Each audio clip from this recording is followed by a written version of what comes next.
I love painting. I love painting. Painting for me is something, that's where I got my first degree from. Every other thing is one's education or the other in theater. I think that's all there is to me. That's being humble. Those of us who seen your work, we can say more, but that's okay for the sake of our documentation. We put it right out there. Can Google her if you need to know more. You Google her and you see so much. Okay, we'll take this first and foremost. Do we have an excerpt of it that we want to read? Oh wow. I didn't prepare that. We'll deal with that here. Don't worry. We'll deal with that here. We are here today. Whatever we have is what we'll roll by so that we see something to take forward. Yeah. So let's do or else we'll just go into it straight and we'll take like. Let's just take a portion of it and read before we then go into the proper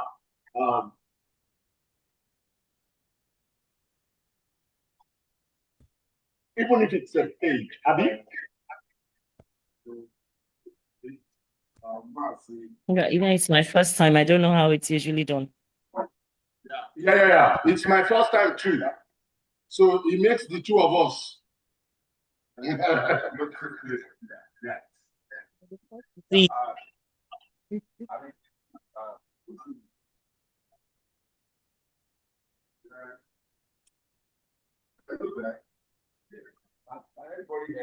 Yeah. Can you get what's that? Lego. Correct us, right? You are here. You can help us with the pronunciation of names. Okay. Which one? Lego. Ledu. Right. Sisi Ledu. Ledu. Yes, is a native Badagry name. Ledu, yes. Okay. So I'm going to read where you can sit so that maybe you can read the math. Yeah. I mean, so the page basically around how. No. The page is really likely about how the issue, the contemporary issue, actually, because but they are hidden. If we don't, and that's where I comment the writer first and foremost, when you go deep and bring those issues, and we don't like talking about them because they are about dignity. Some people, they will hide that issue away because they don't want to bring down the dignity of the family. Yeah.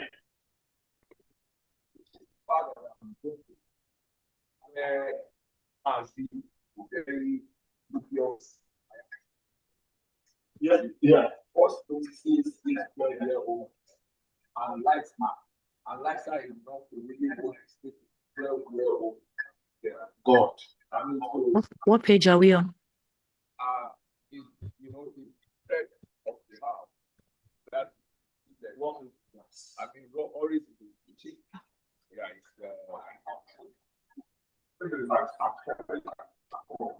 Act 4. Go check it. Act 4. Act 4. Okay. Okay. Yes. Okay. Yes.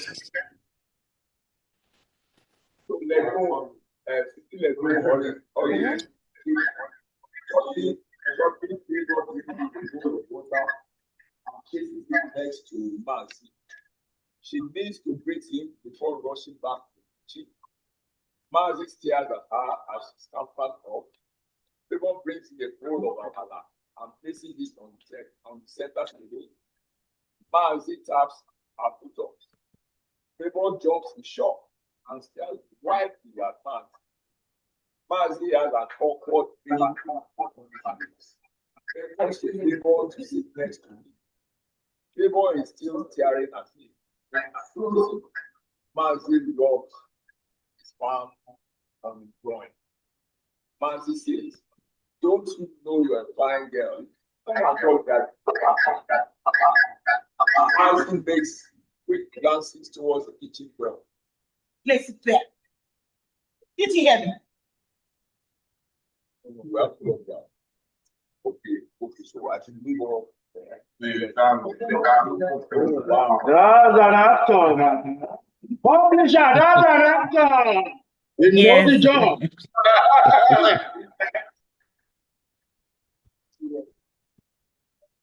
President. Again.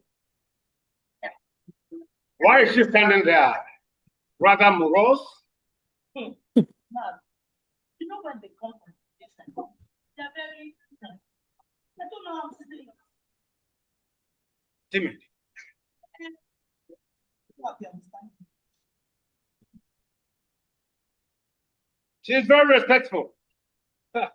This one. Yes. Don't.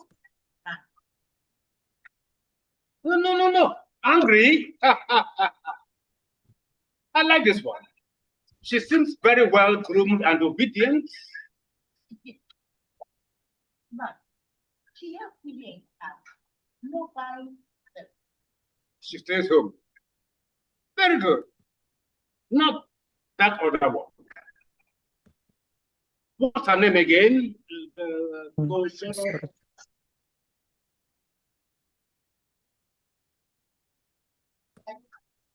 Please.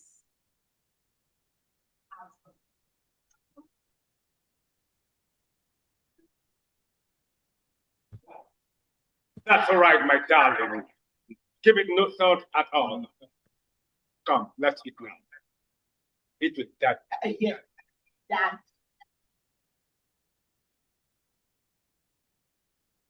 The food, oh. This food. What's wrong? Chai. You see, my head, oh.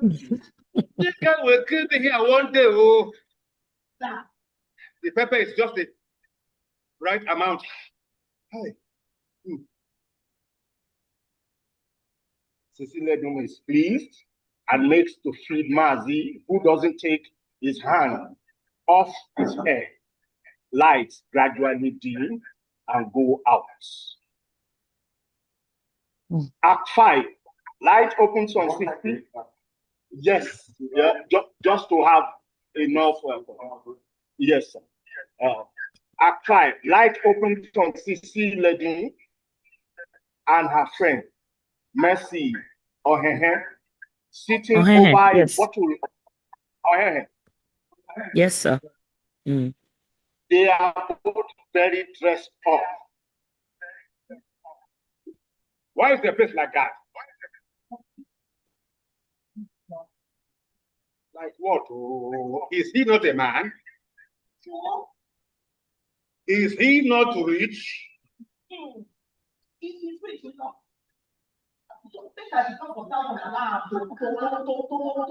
Waiting. Naya Pekin. Is she or she? Yes, my name. You come out your eye for matter. You come out your eye for matter. Huh? Mazi gives you all he wants. If he pleases, if his pleasure is for him to enjoy himself with your mate, why is that a problem? Haven't you done enough for her already? No, I don't know. You know? How old were you when you met your man? The only one. When your parents knew, did he not say, please, Mazi has sponsored you to China and Dubai under how many months? Now, because you want to press your guard, you are acting stupid. I don't want him. I don't need him. Our better one. Yeah.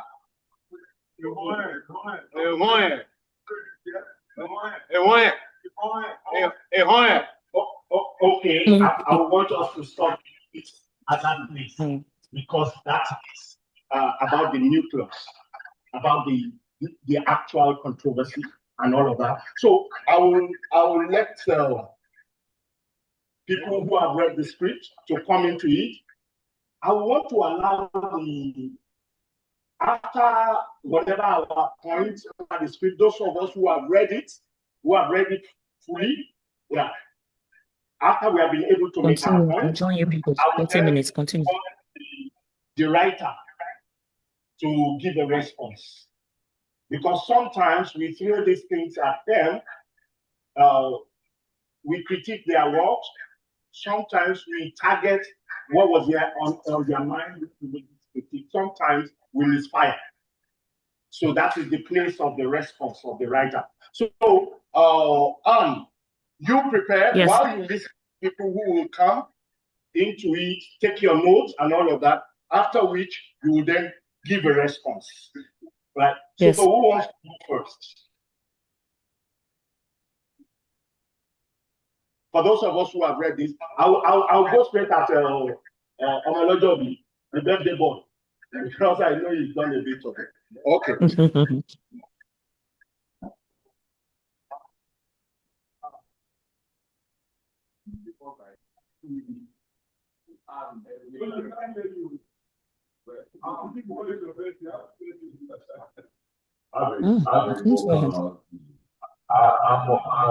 I'm already starstruck because I see Anne every night on, every 7:30. It's my guilty pleasure, But really, I think that Thank you. I think it's the place of I think they are and play the policeman, the head of the police. Anyway, so this thing, this thing is about the so-called Omodo, how people get trafficked, supposedly from villages, by agents who collect salaries, who then who are not accountable at the end of the day for having promised parents that they will put up and they don't negotiate, they deliberately don't negotiate that with the end user, because these are kids who are being used. They don't negotiate properly with. I mean, I'm sure that quite a number of middle class types here in the room and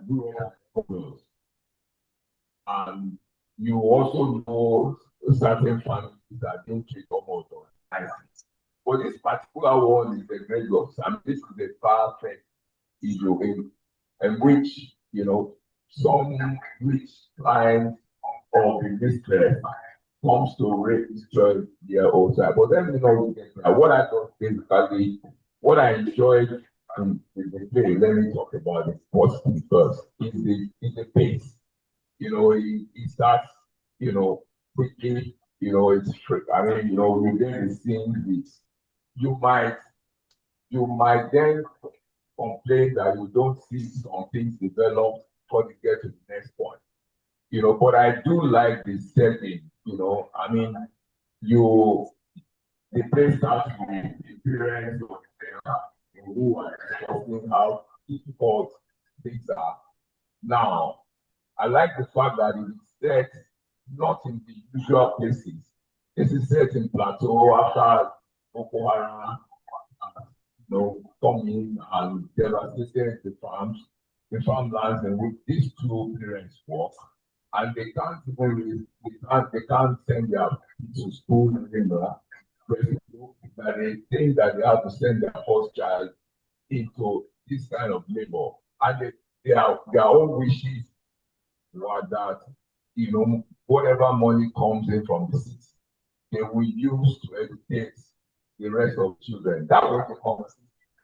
And the next thing we saw was when the city and Mrs. Lejunli and already the young girl in the house, and so I like the pacing. I like the fact that there's no dead air. There are not going to be a situation in which the audience is sitting down and wondering what's going to happen next.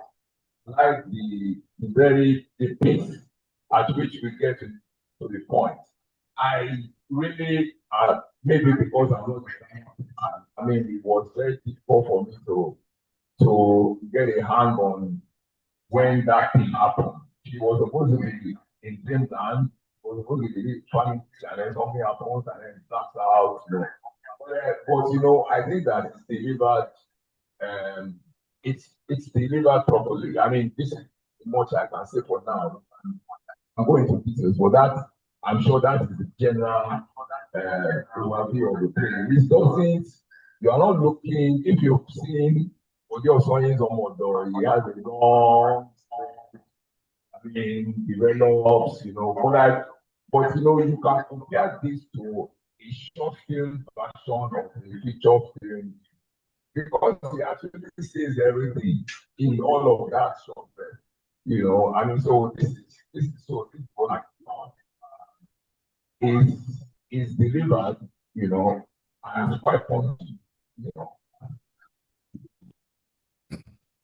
Thank you so much. Thank you so much for that. I'll go to the next question, but before we go, doing a summary of the play, I like the way you do. Only that one thing is missing. There is a bit of it, the contractual part of it, fulfilling the contract. When they were going to, one of the reasons they collected that little or nothing at all was the agreement that that girl is interested in education. Please send her to school. So I'll leave it at that so that we have all those elements that are within. It's an issue that it appears very, very like you said, so simple, but they are deep and they are still here with us. We see all of these and all of that. Sometimes we want to take them when they maltreat the one that they are supposed to care for. And we quickly make our conclusion. Are we aware of contract that is not fulfilled? So I'm just putting this in the box so that we consider that. Okay, Mr. Data will help us. Thank you very much. I even read it this morning, and I read it in bed. When I just woke up, I said, please, literary SitOut. Let me quickly catch up on what I've missed on the platform. And then I saw the script, and I quickly read it. And, something about art that we take for granted many times is that, we don't fully understand how much pleasure and how much pain and how much comfort we derive from works of art. So in this case, like I said, I was in bed and I was reading, I found it lighthearted, and then I was feeling the subject was pretty. And then suddenly, this old man rapes this little girl, and it becomes continence entirely. And I woke up as if I was in half dreamland. When I got to that point, I said, how can? It suddenly woke me up to the reality of the subject. Omodo, this girl from this, you say maybe lower middle class family who got into bad times and had to send their first child into this uncomfortable situation. And the little girl with all the hopes and all the aspirations of the little bastard of all these criminally minded perverts, and to drive that pain home. The writer says she will never have a time in her life. The medical conclusion of the case of Northfield. That finished it for me.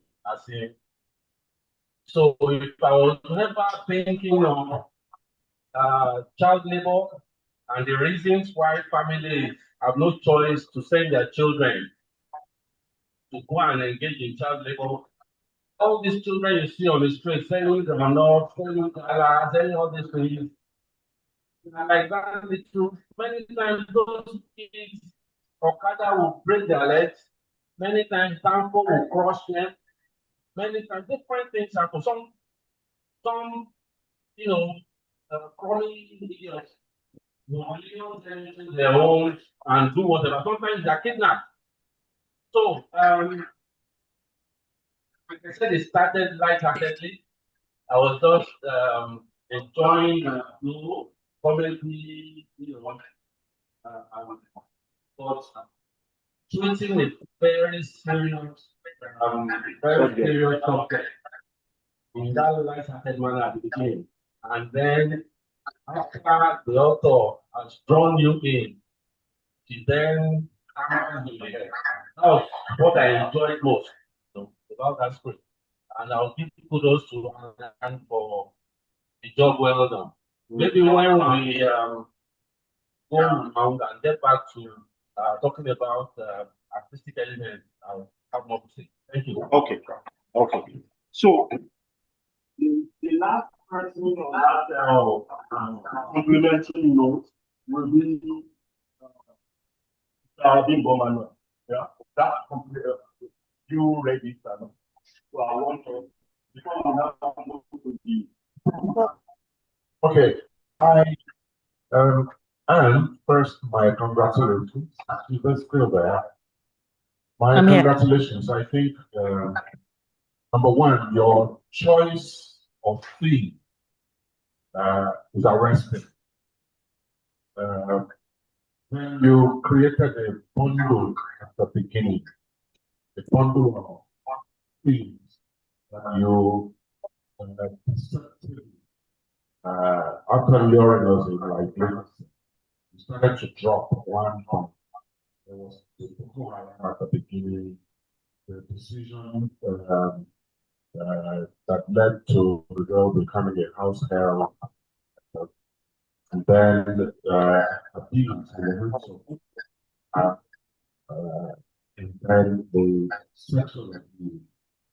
All of those things on their own, each one would be enough to make a piece, all on their own, each one.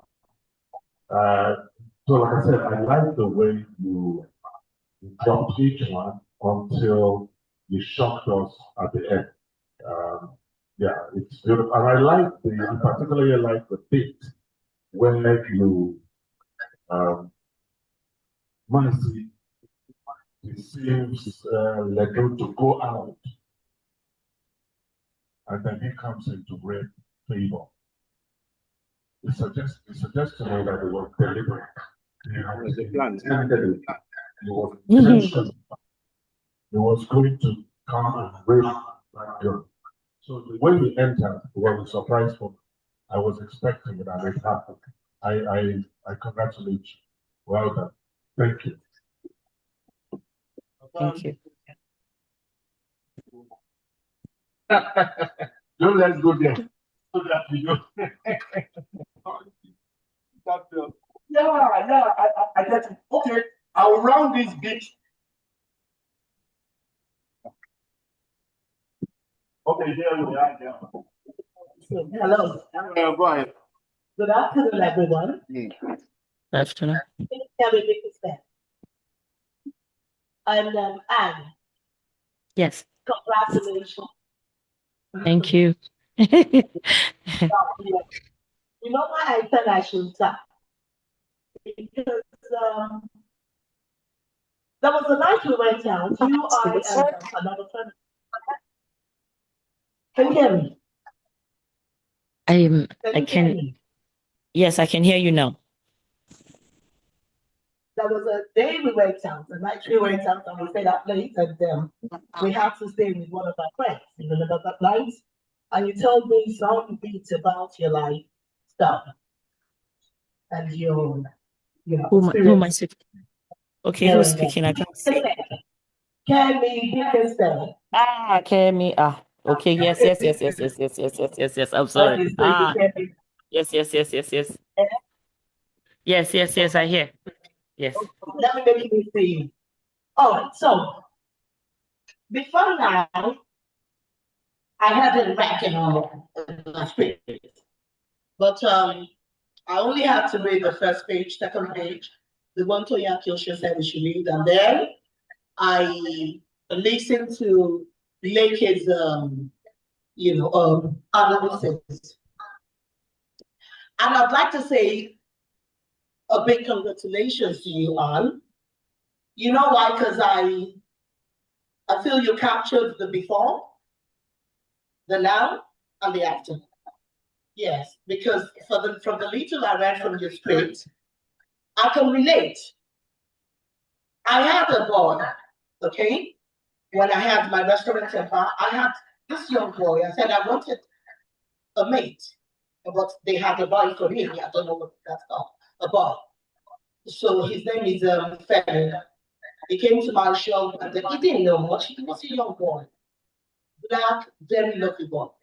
So I had to teach him a lot of things, and he learned. He wanted to learn, and he did so well. So much so that by the time they found out, because the woman that brought him to me would always come there to say hello. So by the time they found out he could do much more than, they could use him they could make people pay for him. They took him away from me, and as he was leaving, he said they do that. Yes, they do that. They do that. Yes. Because Femi was like my son now, because he understood me. And I'm not a fantastic person too. I mean, I'm a fantastic person, but I could be difficult because I want you, when I'm teaching you something, you're better listen and learn.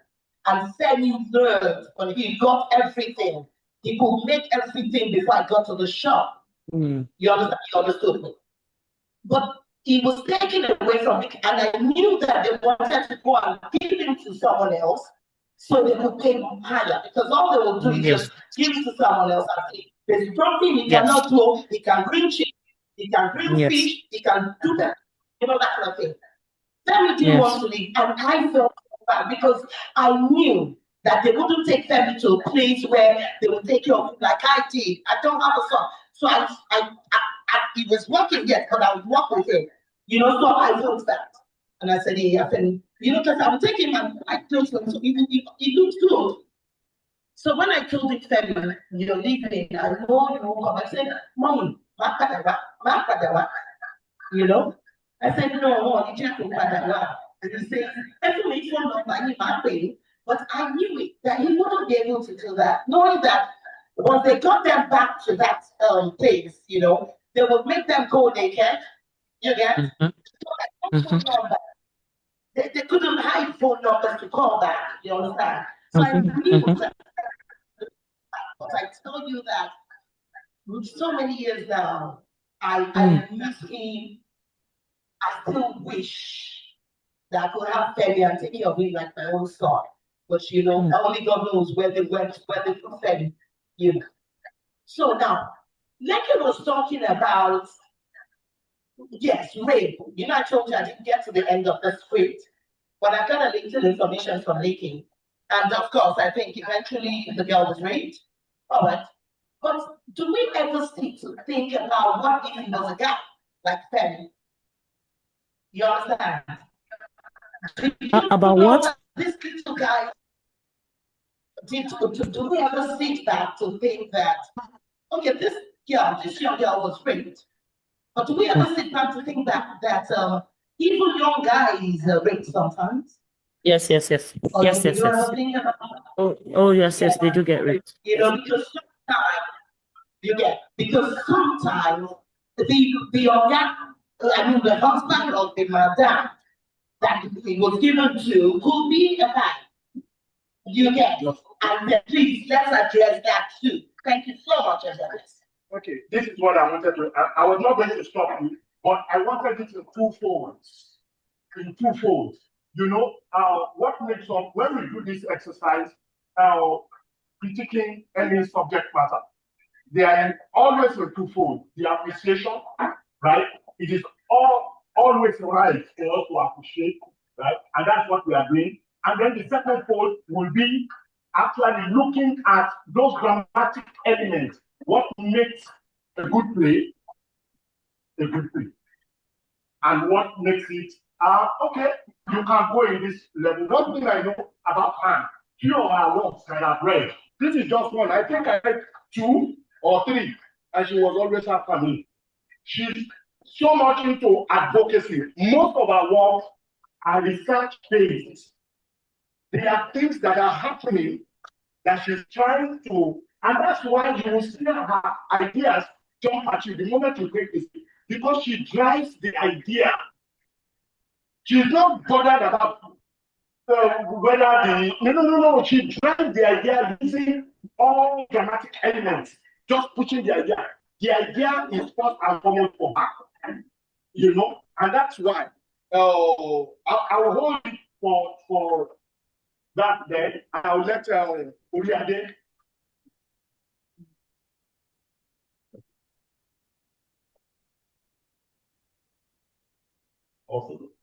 Okay, but he wants to talk to on the appreciation, and he will be the last person. Organizer, DT. I'm getting you.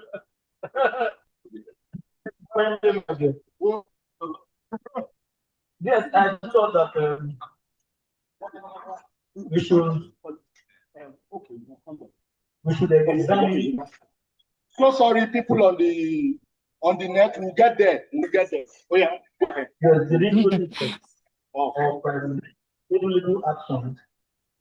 So there's a grand thing going on. Yes. Kidnapping, banditry, and all of those things. And it's a national thing. But from that big scale, there's the macro one going on in homes. You and in their little village was a teacher, and things were going well, and all of a sudden something big is happening somewhere. And if you look at the orchestration of all of those actions, it's about people coming to where we have natural resources, and then there's a lot of banditry going on there, and it's about these big countries holding on to all of these things.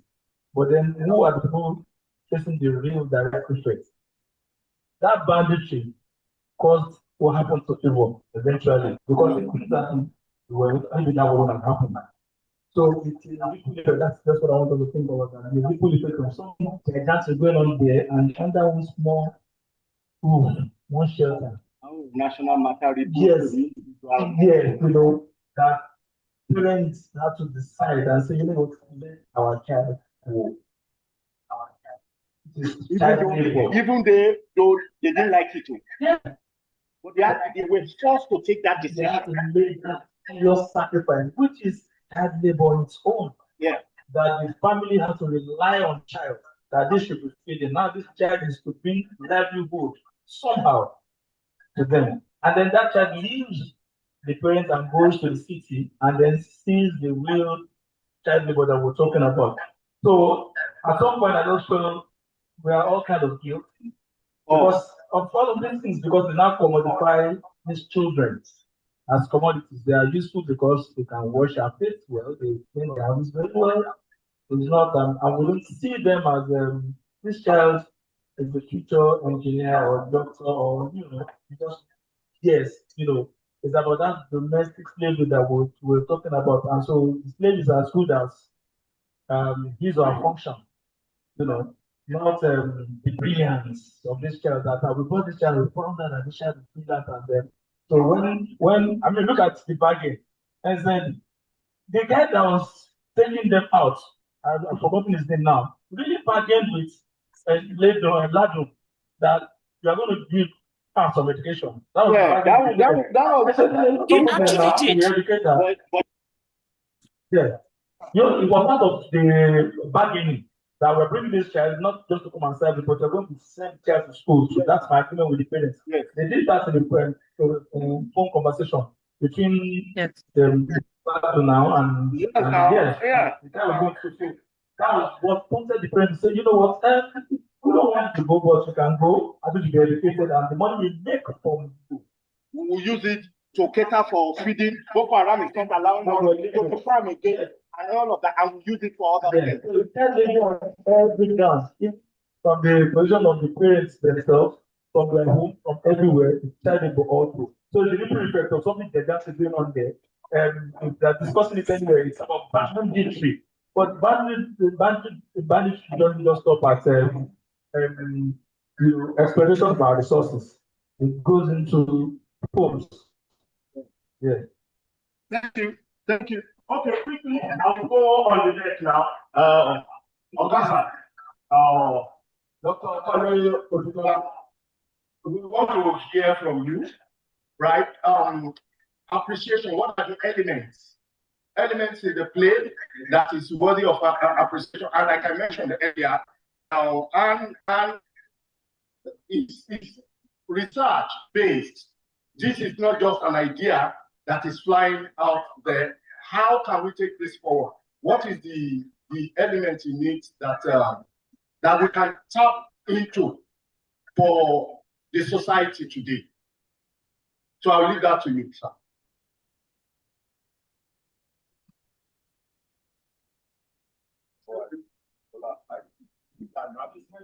No, I think it's network. It's frozen. He will come. Pending the time he comes back to join us, I want to. Were you going to say something? Okay. Because you failed it. Excuse me, an expatriate. It's okay. Go ahead. An expatriate. Hold the microphone alone, something to do. So I thank you. I'm glad to be your host. Thank you for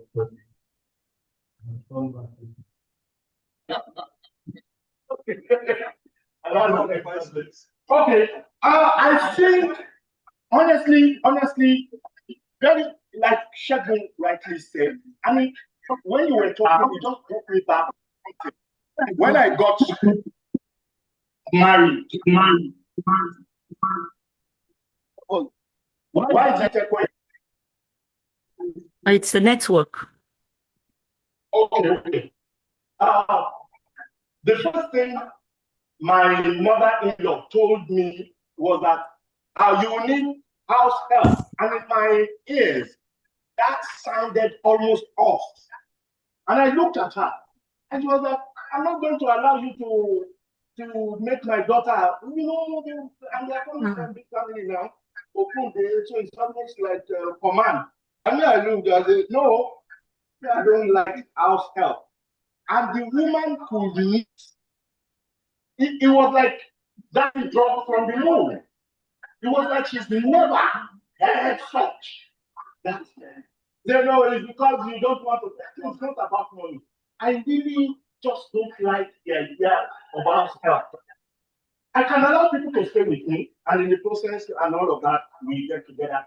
But I cannot until today. This was going to break my marriage. I cannot. And the woman was forceful.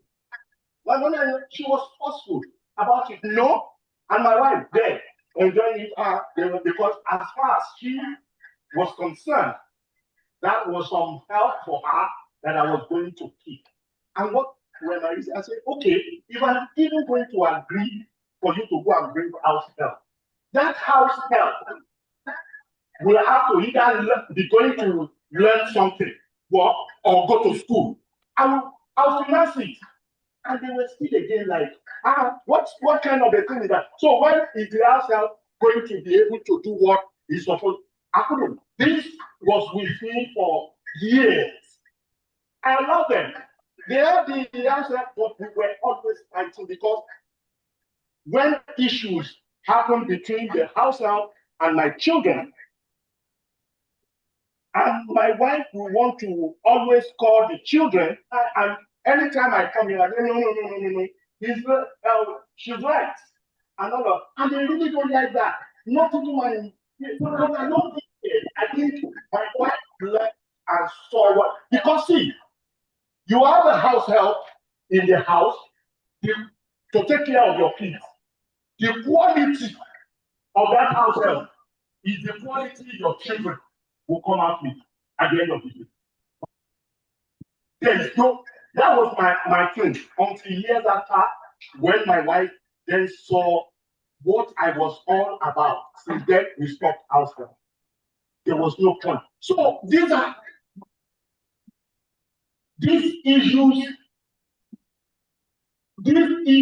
are bigger than how we see them, because we never have opportunities like this to treat this matter.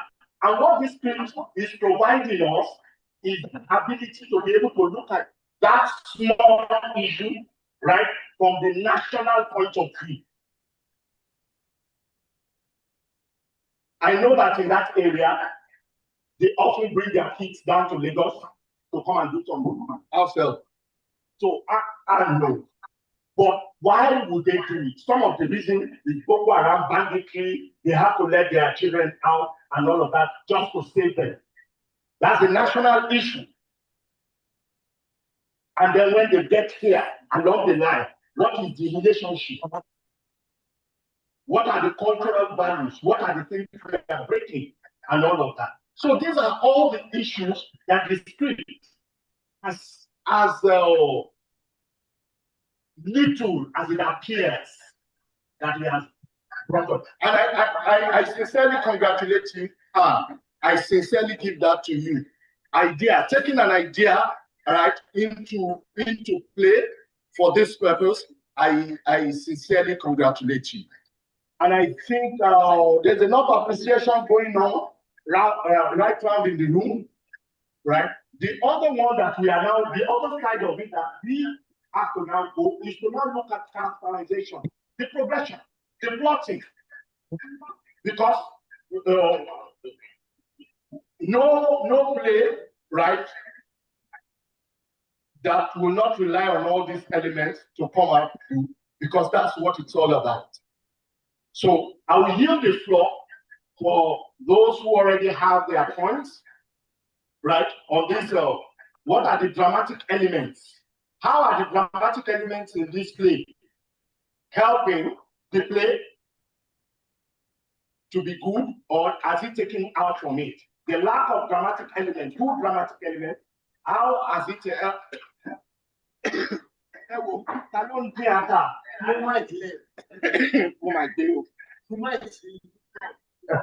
So I will, Dr. Lukman Sanusi, I'll give pass the mic to you now.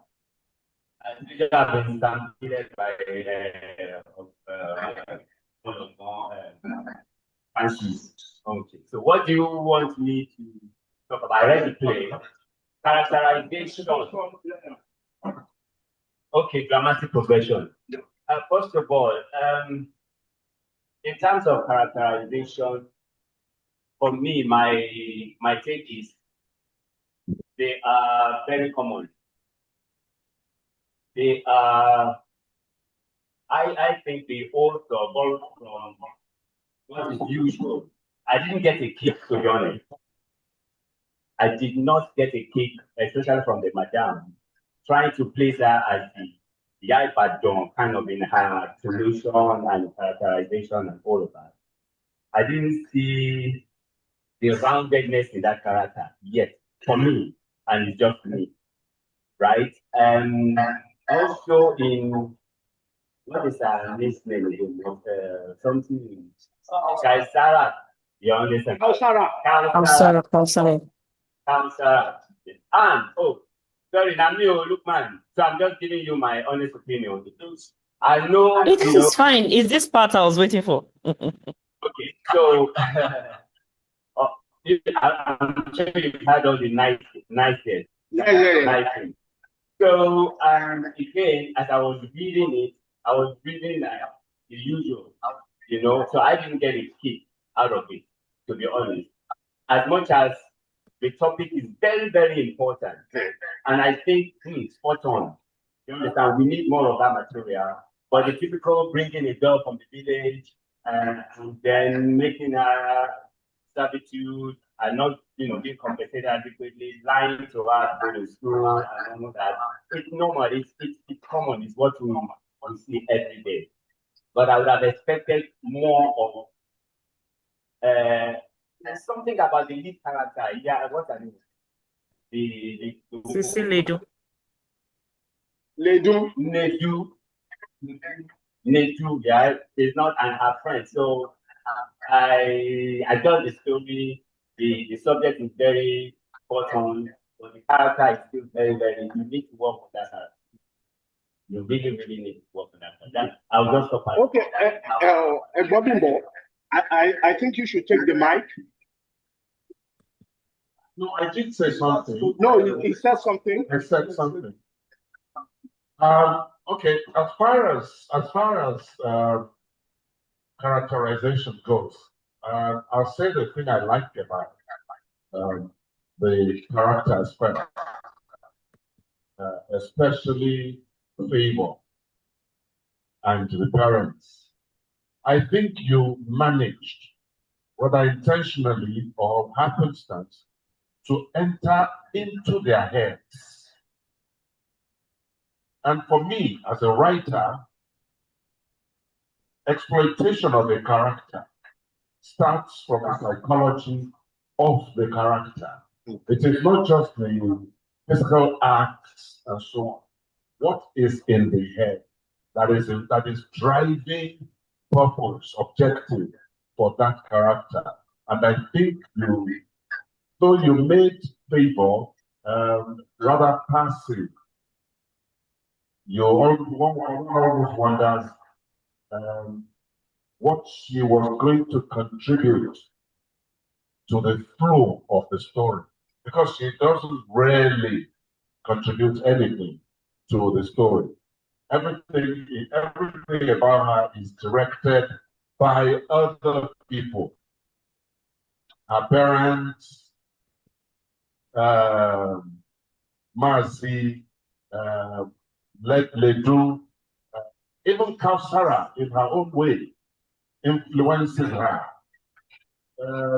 The passivity, yes, of the character was one of the questions that I asked myself. No, she doesn't get to stand up for herself in any way.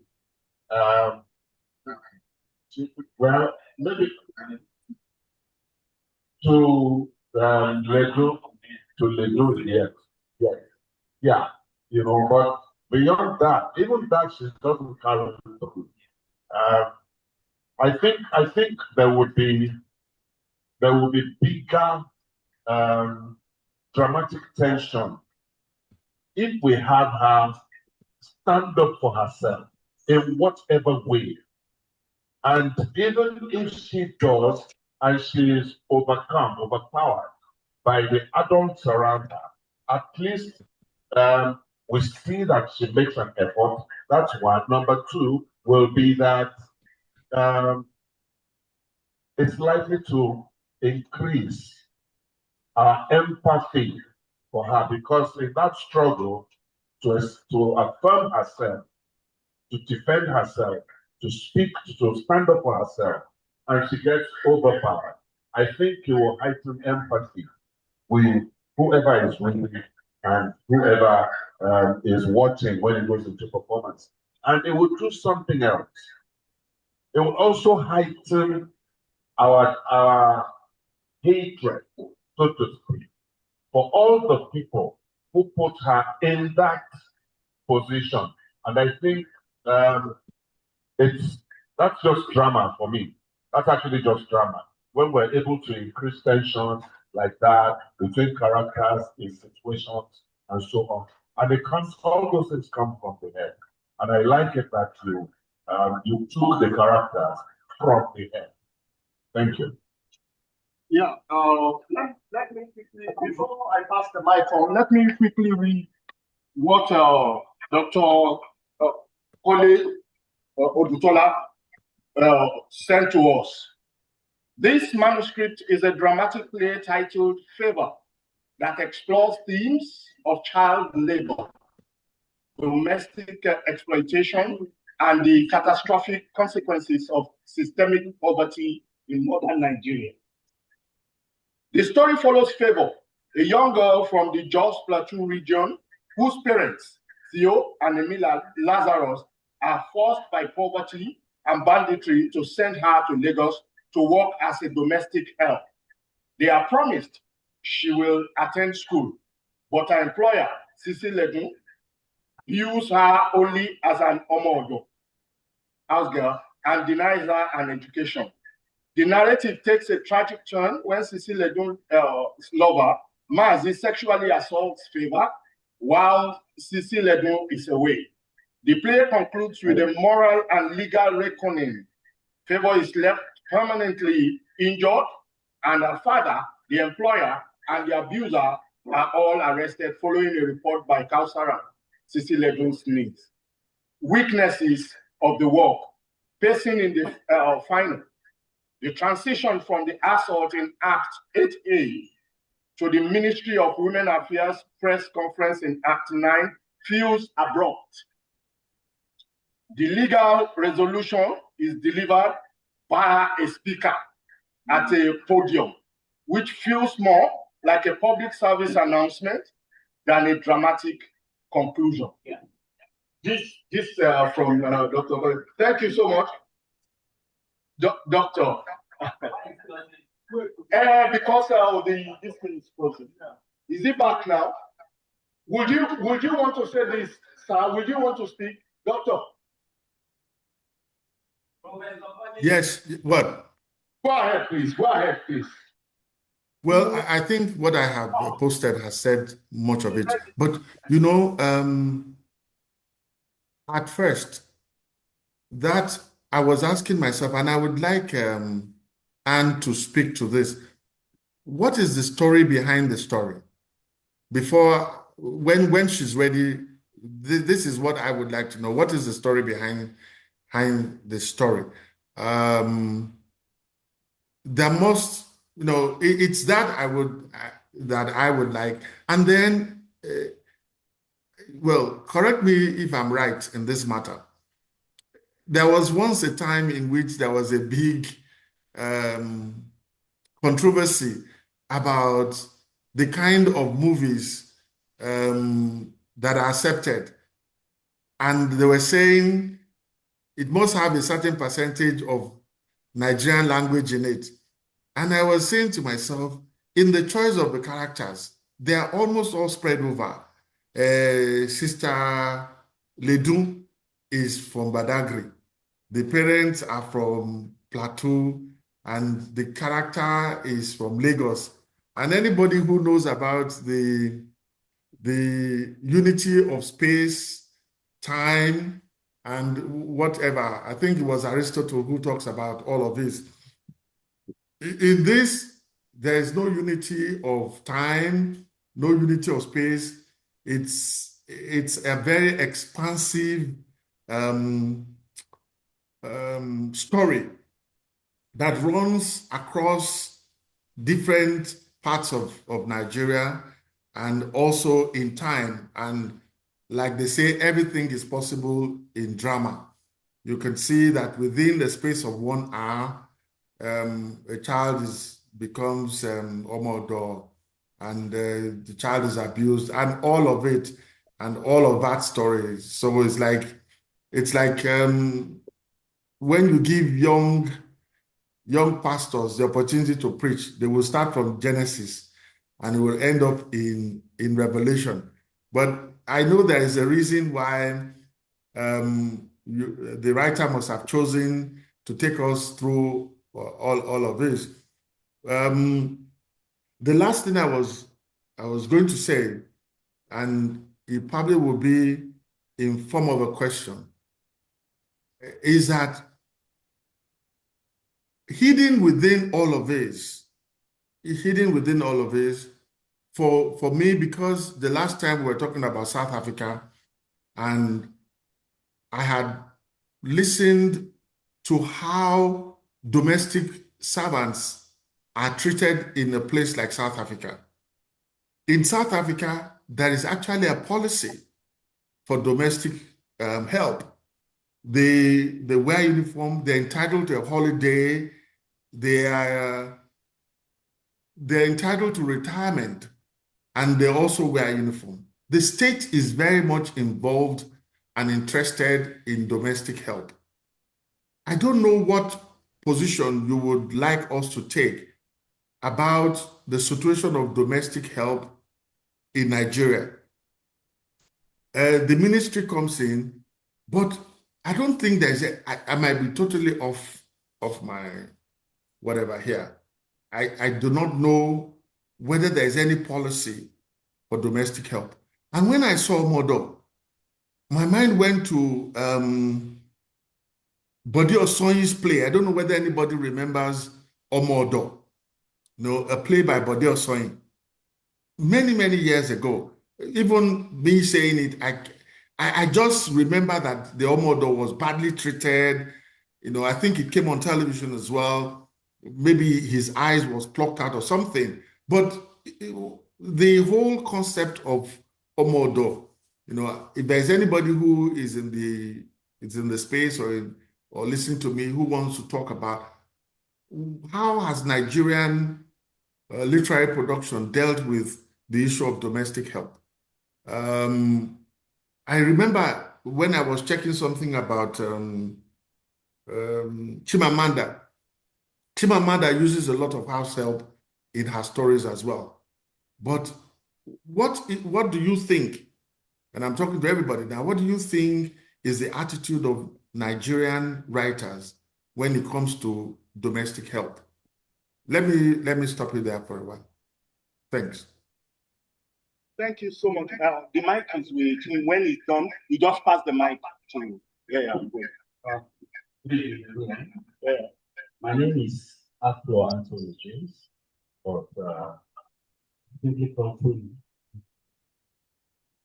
Thank you very much for this wonderful debate. The massive focus is timely, right? Talking about insecurity, being a ripple effect to what you can. We're not really talking about, let me call it immigration, right? Movement of the population from a certain place to another place because of some crisis in some other place. And if you observe, it has been absorbing people who are running away from what's happening and not improving. So having said that, there is a line I read and I felt okay, can you hear me? Oh, yes. Oh, Jesus, I didn't know. So I think with regards to the characterization, the dialogue that we don't really want to see in the script. Banditry, insecurity, we see them on newspapers.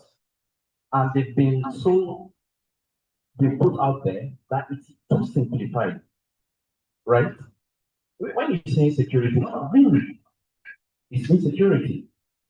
And I'll share this experience so that when we are putting things out there, I think we need to give a graphic image of what that really is to take people on this, into that psychological journey. So we know that this is insecurity. What I'm saying is, right? So I was in Ibadan for like 10 months, around 2018, 2019, and my mom called me. She's in Niger State. I'm from Nasarawa State. She said, hey, you need to come in because everybody's out of the house. So I don't have to go teach in a school in the outskirts of town that was funded by an organization. Wanted to put that school for rural kids in rural areas, right? So the guy who was supposed to start that school invited me and said, look, I need you to come and just help me man the school. So the conditions for the teachers were made very comfortable. There was solar and all that. And then we started, and for me, it was a break from the puzzle and puzzle of the city that I've been in.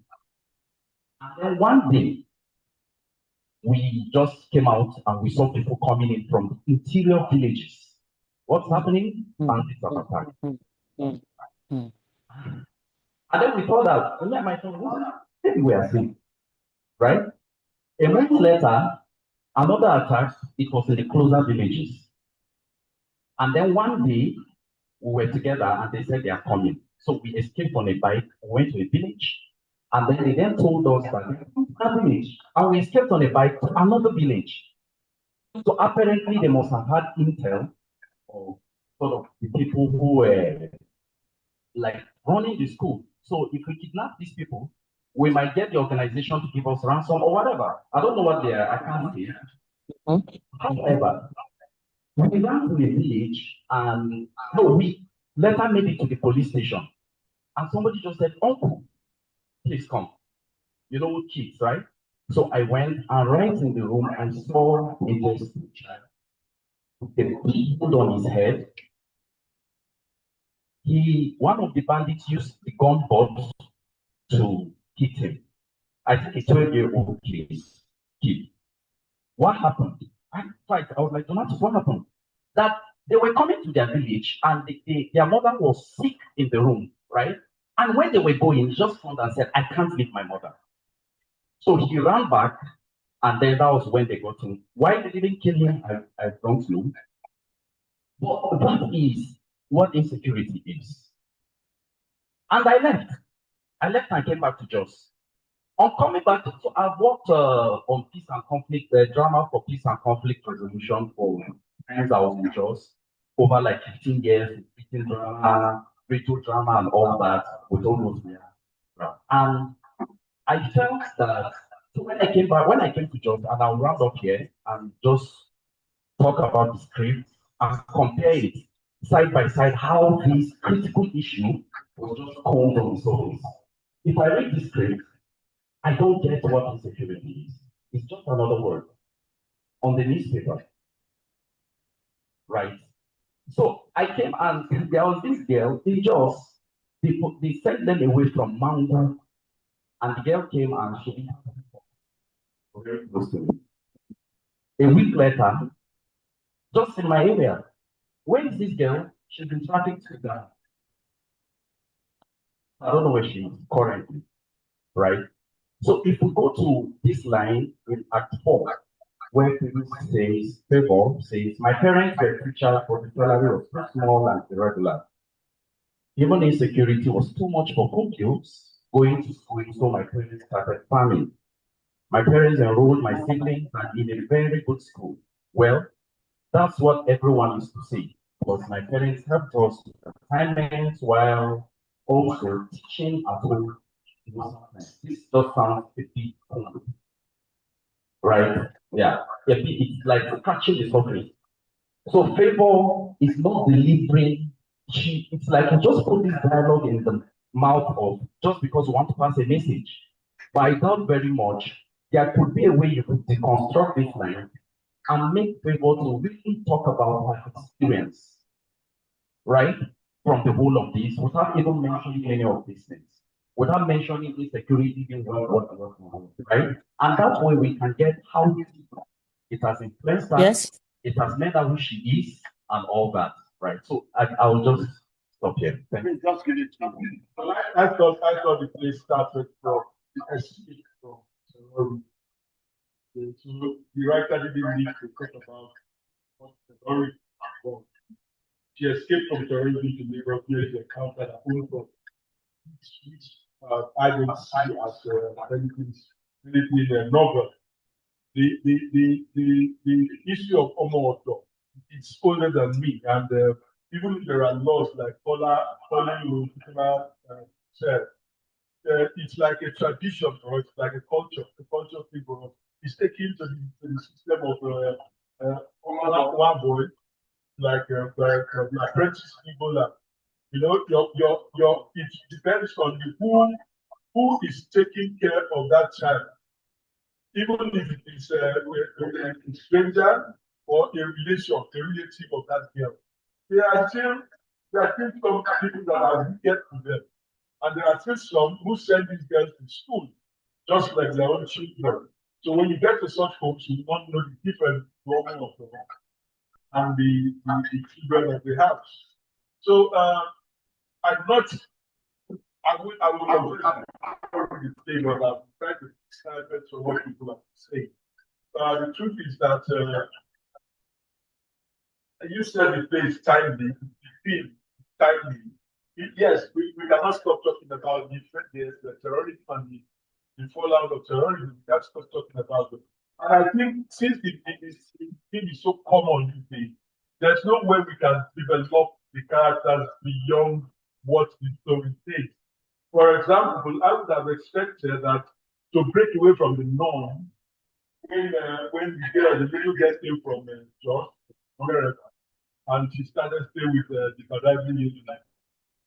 The Badagry lady would have said, okay, just like you expressed in your mother's house, in your own house, where you say you go to school and go on your job. But you said, where would you? The mother said, your mother said, where would you to do your mother's job? But you insisted that there was Wahala. So if there was that kind of conflict in Ledu's place, it would have been able to see the development of Ledu and Favor would have been able to see kind of development in how they handle that conflict in terms of will Ledu yield or will Favor yield or will they whatever, then we'll know what development can lead to both characters. Then another thing I have to say is, what was Kausara doing all this while? Did she know that Mazi was raping Trevor? Yes. Or it was just a one-off thing? And when she knew, she had to report. And again, I'm sure that Lagos State government, I'm not sure about the other government. Lagos State government has an agency for this kind of thing. Because they also told you that if you want to hire any domestic staff, you must register them with police. You must register with police, give the identity card, ID card of the person domestic staff they're hiring. I think Lagos State government has something. Yes,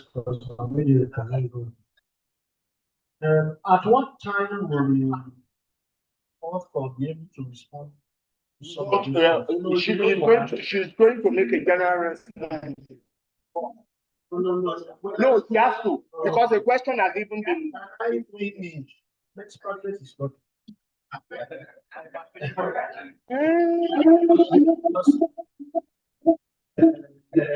Dr. Zola, so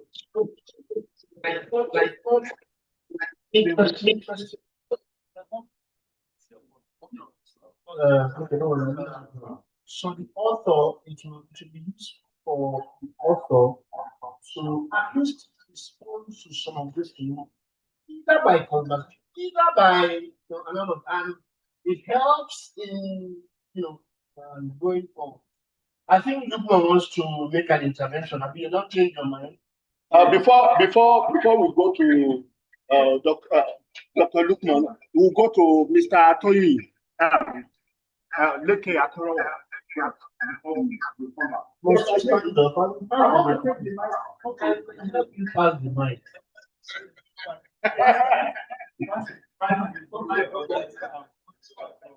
Thank you. So, I want to respond to the Nasarawa guy,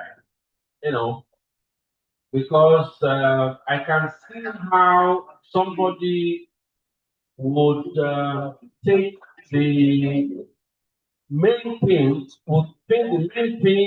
of this play is Boko Haram and terrorism. Me, I think the main thing is child labor. Because the initiating incident that led to Favor leaving her parents' home to come to Lagos could have been caused by anything else. It could have been caused with her father's death, could have been caused by divorce between her father and her mother, where her father runs away with a new woman and her mother is left with 5 children all to herself, and she has to find a way to survive. And because of that, she sends Favour to Lagos. It could have been caused by anything. So the initiating, incident could have been anything rather than, not just Boko Haram, not just bandits. So, but the issue now is that we have a young girl out of her safe zone in her parents' home. She is now thrown into the middle of a creek full of sharks and crocodiles. And innocently, she does not know how to navigate this kind of waters. And unfortunately, she is devoured. So, for me, I think the initiating incident, in this case being Boko Haram or her parents, inability to look after, that could be anything. It could have started from anything, but the fact is that she now ends up in Lagos as a small girl, having to fend for the family. Child labor, I think, is the central thing in this thing. Okay. So, how do we now handle child labor? As Mr. Nonethan said, Lagos State has this agency that cares for this kind of, issues.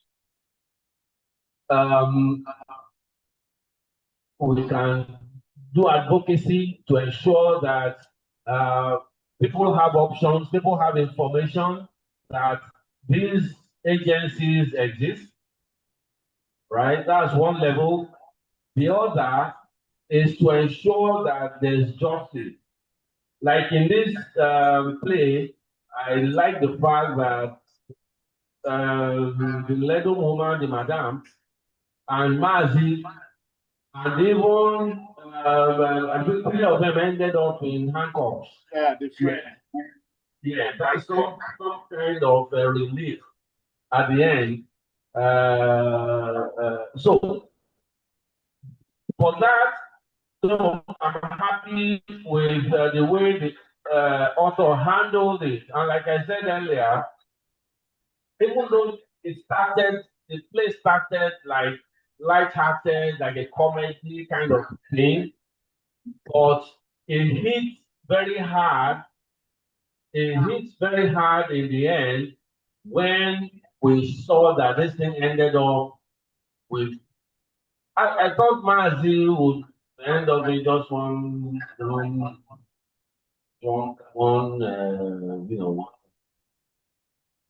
rich, good for nothing man.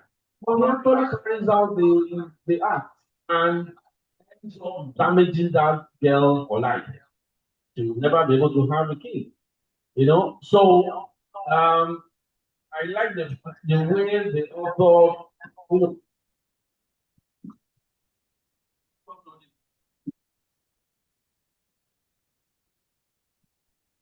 I like the way the author took us on a journey, in no course at the beginning, just taking us on a ride. And then by the time she hammers us with the reality of the thing we're dealing with.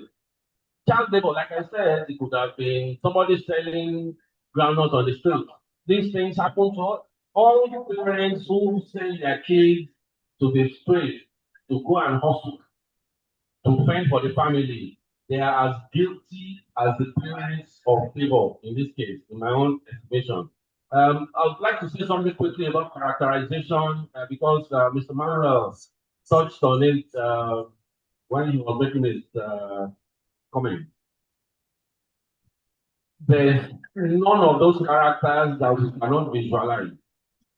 So for me, what characterization does in a stage play, not in a film, in a stage play, what characterization, I believe characterization does in a stage play, I think the author did good justice. to display because all the characters are identifiable. I can see Madame Ledum in 200 people already where I'm sitting. I can see people in 200 people where I'm sitting. The more interesting characters that we seem to be overlooking or underrating is that what's that character? The karaoke. What's that? Monsieur Kausara. Yeah, Kausara. I believe that girl must have been. She has either been molested by Mazi or Mazi has been trying her for long. Because there's a point in that thing, there's a scene where she comes from behind the couch and knocks Mazi on the head. Yes. You can only do that with somebody actually right here. What if you know, she comes from behind the couch and knocks Baba on the head. There's a reason you cannot do that to a respectable old man. So Mazi must have done more, must have done a lot of karaoke. I can't remember her name. Kausara. Must have done many things to Kausara. And Kausara is now the philosopher. The philosopher of the household of Madame Ledum. You know, that character for me is as important as anything else in that place. So, yeah, that's just what I'd like to contribute for that. Thank you.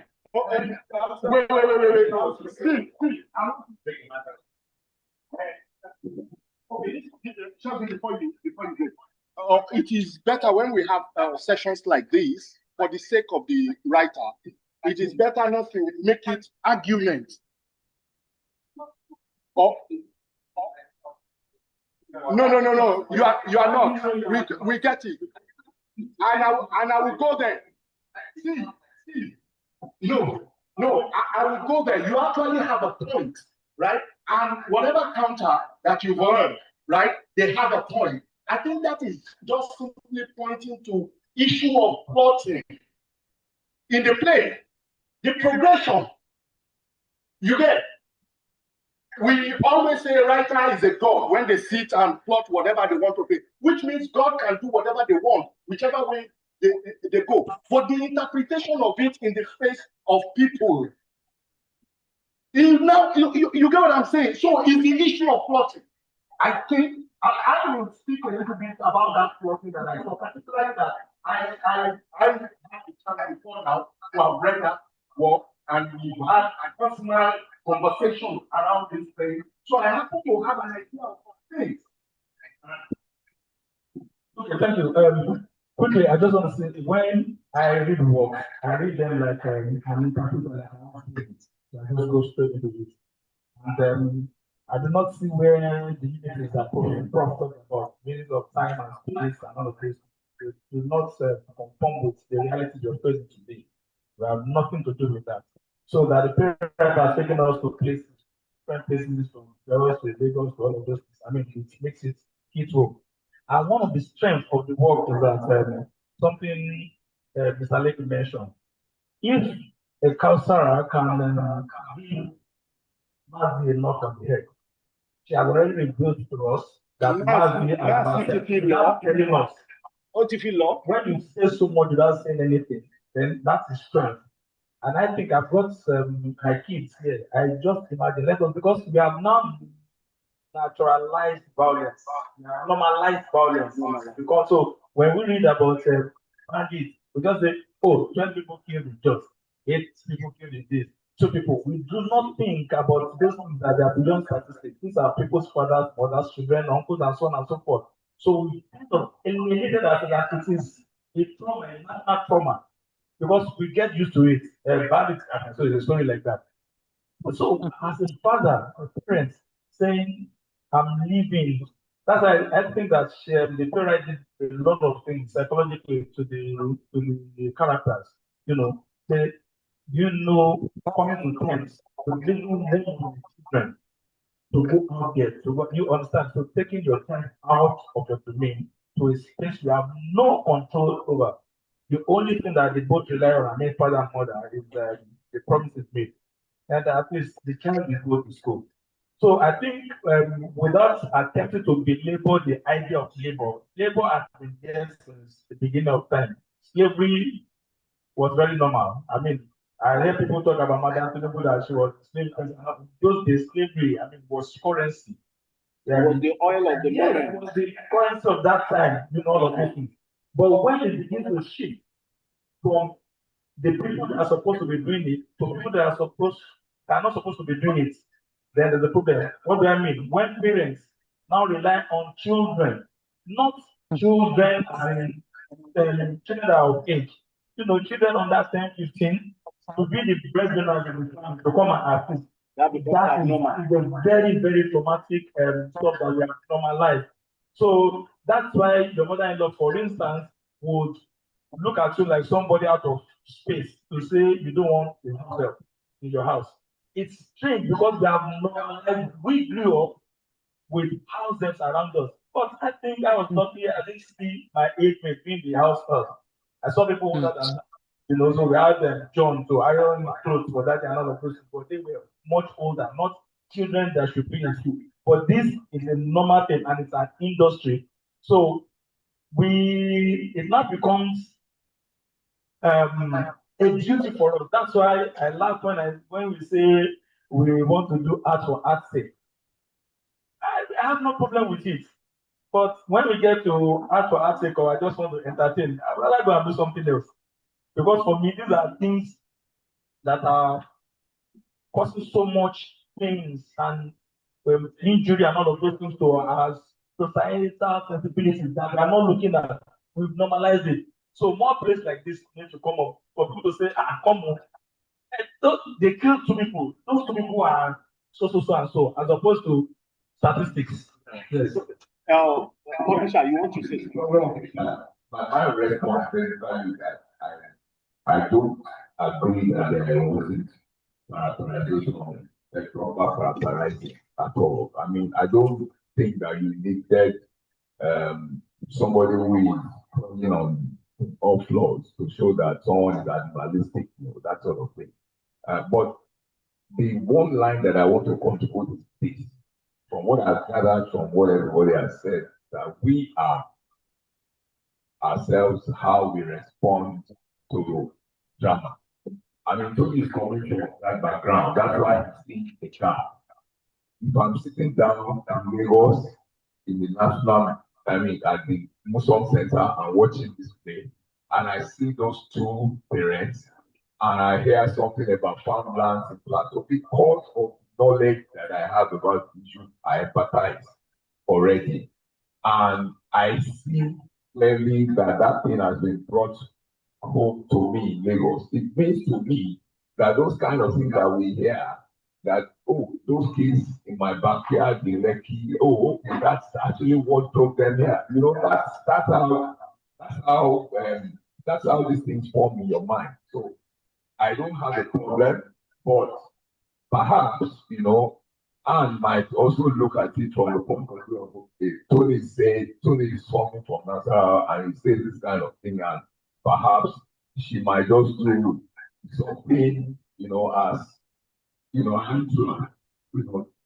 the play and have that kind of skirmish in which you have those, that attack happen and then you go into the Lazarus household, maybe. But I really don't. I'm just trying to say that everyone who has contributed largely from his own experience of the issue. When you respond to a thing, you are really asking about yourself. Yeah. Okay. Before I get to you, we'll be rounding off because, some people, and we already mentioned this at the very beginning, that we want to have all of this before the writer now make response to all of this. But before we do that, let me pass the mic to Mr. All right. Number one, Dr. Kole Ututola sent some messages that I think you should maybe consider reading. Okay. Number two is that you see, personally, I do not think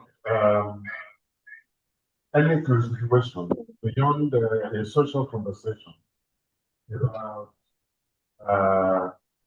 what we should be doing or what the government is doing about child abuse and so on. Because I think talking in that realm will be talking after the fact of this play, unless we're saying Anne should go back and be quoting the laws of Lagos State and so on and so on. It's all after the fact, unless she is rewriting. Having said that, my view of the play, in terms of structure, I think the topic that the writer chose might be a bit too big to be compressed into the kind of space that she has allowed herself. So you'll find a number of the things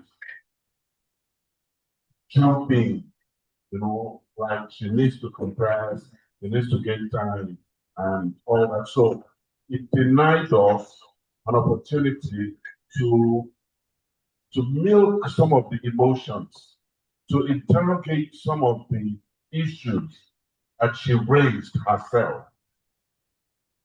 That's that. And then from a director's point of view, I started to think the way the script is now, especially for a short, the way it is structured now, and the size of some of the sets that she described, you might have production challenges, making scene changes, character wardrobe, and so on, the set change and all that, because they're coming back to back, different scenarios, same location, and all that. That crossed my mind as I was reading. But as far as characterization goes, what has been said, I think there's a unity of opinion about that. Well, the larger number at least.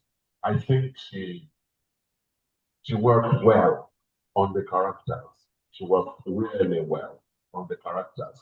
And I am sorry that I missed the end, because I thought the version that I got, there's a lot of space, obviously, and I didn't see the part where any statement was made about that she can't have a child ever again. I missed that part. I read up to the rape, and that was where I thought it ended. Yes. Obviously, I just skipped it. I didn't see it. But that end where any inference or statement is made about not being able to ever have a child again is, it depends on how you look at it. It might be an overkill. It also might be one of the most powerful statements of this book. Thank you. Okay. Thank you so much, everyone. Okay.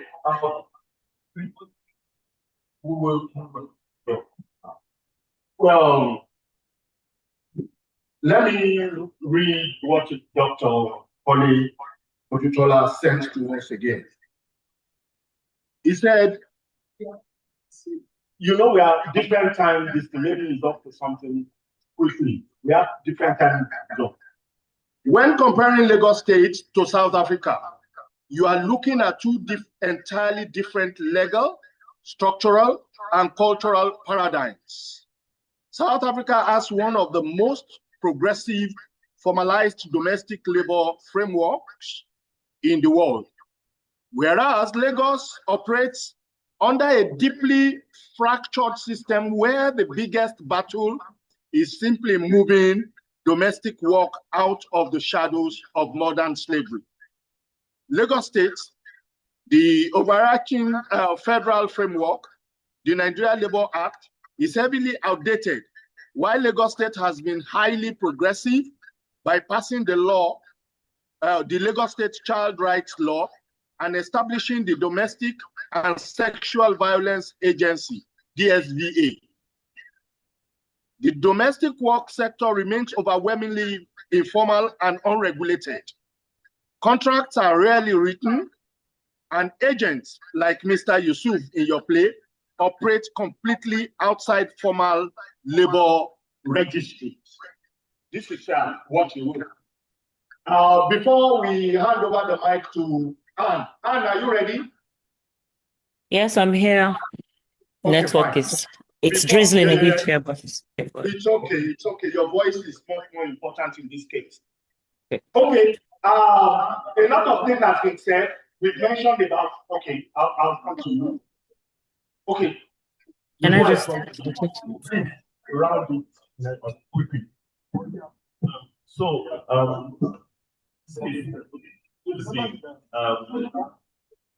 the only thing I think, like what people said, the characters were well rounded. I like the creation of the characters. One house. Okay. I like the creation of the characters. Where I somewhat differ from television, and what I'm trying to insist is, if I was staging it, I would strip, all of that humongous set problem, and I would bring it that is almost all the time. Remove it from whatever it was domiciled, wherever it was domiciled, and bring it to wherever I want it to be. However, the only other thing I feel is a bit of concern is that I thought it was cringe. Fucking hell. Yes. What it was what? Preachy. So I think because you were going for advocacy, advocacy does not necessarily preachy. Yes, I get that word. Preachy. Advocacy does not I get it now. necessarily Yes. mean you have to be preachy. If it is coming to the commercial audience, they don't want you to be all preachy to them. They want to enjoy the art. They want to enjoy the mastery of your language, the mastery of your skills. So preaching will then begin to sound like escapism to them. Even though it is not. But I read preachy immediately. I read it. I don't think. Like I said, who are we to tell an artist how to express? Also, what I thought was. Okay. No, don't respond. Okay. Don't respond. That would be something that can be later. We can take off from here. We can take off from there and say so many things. Yes, a lot has been said and a lot has been given as a good thing for the writer to note. We have talked of plotting, we have talked of characterization, right? The writer has been taking note, which is the good thing to do. The first thing that jumped at me when I read it too, right? The very first time that I read it, it is the character that I went for. She worked on it, right? And I seen a bit of the character and saying, okay, but you see, when the play appears, when you read the play and it appears like big sound, that means there are talking heads. And that's the solution that I think Uncle Bill Bowman solved immediately. That look, in the bid to make the play short play, but you have taken a topic and created characters and situations that cannot be sandwiched. And this is important. I like the way you qualify it by from writer's perspective and from directorial manner. The same thing is what he talked about, the last speaker. The preaching thing, the talking heads. No. She will do her thing. I'm just summarizing what has gone on for simplification. And the just man, right, was actually going the way of action, rather, he's indirectly talking about About Because we want to see all those things written into action rather than staying there. So these are all the things that are there. And I think to a large extent, 80%, 85% of people here, right, they are talking almost in the same direction. What they've seen and how they are only coming in different things. But one thing we have all agreed, 100%, is that the thematic relevance of the script, fantastic. And we are appealing in a way, this is mine, that it should be given the same treatment in the dramatic flow. Okay, I'll pass the mic now to Anne. Anne? Yeah. Our people, we won't roll them out. So Anne will be the. So I'll pass the mic to you, and we'll give you just 3 minutes to help us. That is exactly what I hope that I have. I 3 minutes or maybe 5 because I've kept my. Writer can be a magician sometimes. We get into the two people said. You heard the question from Dr. Kole Odutola. Please. That question, right? Yes, which is hold on, please. I think the question is, what position would you like us to take with domestic helps as far, and how much has the playwright in Nigeria, expunged on that? How much have they expanded on that? Have they spoken on quote and unquote the model situation in Nigeria? Is that the question? Please. Yeah. And you mentioned something about what was on your mind. What's the motivation for this play? Yeah. Oh yeah. Okay, so I'll just start from the beginning, and I hope that I can answer everybody's questions here and there. So first of all, Favor is a living human being. She's alive. As far back as 5 months ago, the telephone number of hers that I have was still functional. Hopefully it comes on again. I don't know what has happened in between. Okay, so racy, yes, I agree. It was racy because I needed to answer to a call, a little commission or something that I was tasked to do, and that's why it may have come out like that. Yes, it is racy. Yes, there's a lot that I can flesh out from the conversation here, especially with the characters. Yes, I agree that we should put that more contrasts between Favor and Cecilie Dun. And yes, even now, I think maybe I should have actually gone with my instinct, which was writing Cecilie Dun's English as I expected it to be spoken. Maybe it would have made us also understand a little bit more about her type of psychology, where she's coming from, and where Favor is coming from. First of all, there's a prevalent issue in Nigeria. This is the second of such a story that I have come across, real life. Favor was just across my window in the next compound, and a lot of this played out. And yes, I also agree that I should, usually before this sort of things happen, they are groomed. And in 2 weeks, Favor was groomed in the sense that she eventually got raped. Yeah. But of course, the part where you have the agencies coming in at the end, it didn't come in, but the fact that she can't have a child anymore in her life, that at least was determined, and the part the police played and all of that. So again, yes, it was rushed. But for me, why I really needed this and why I wanted, first of all, for someone like my friend Makinde, I told him, I said, read the story, read it. I want you to tell me what your first impression is about it.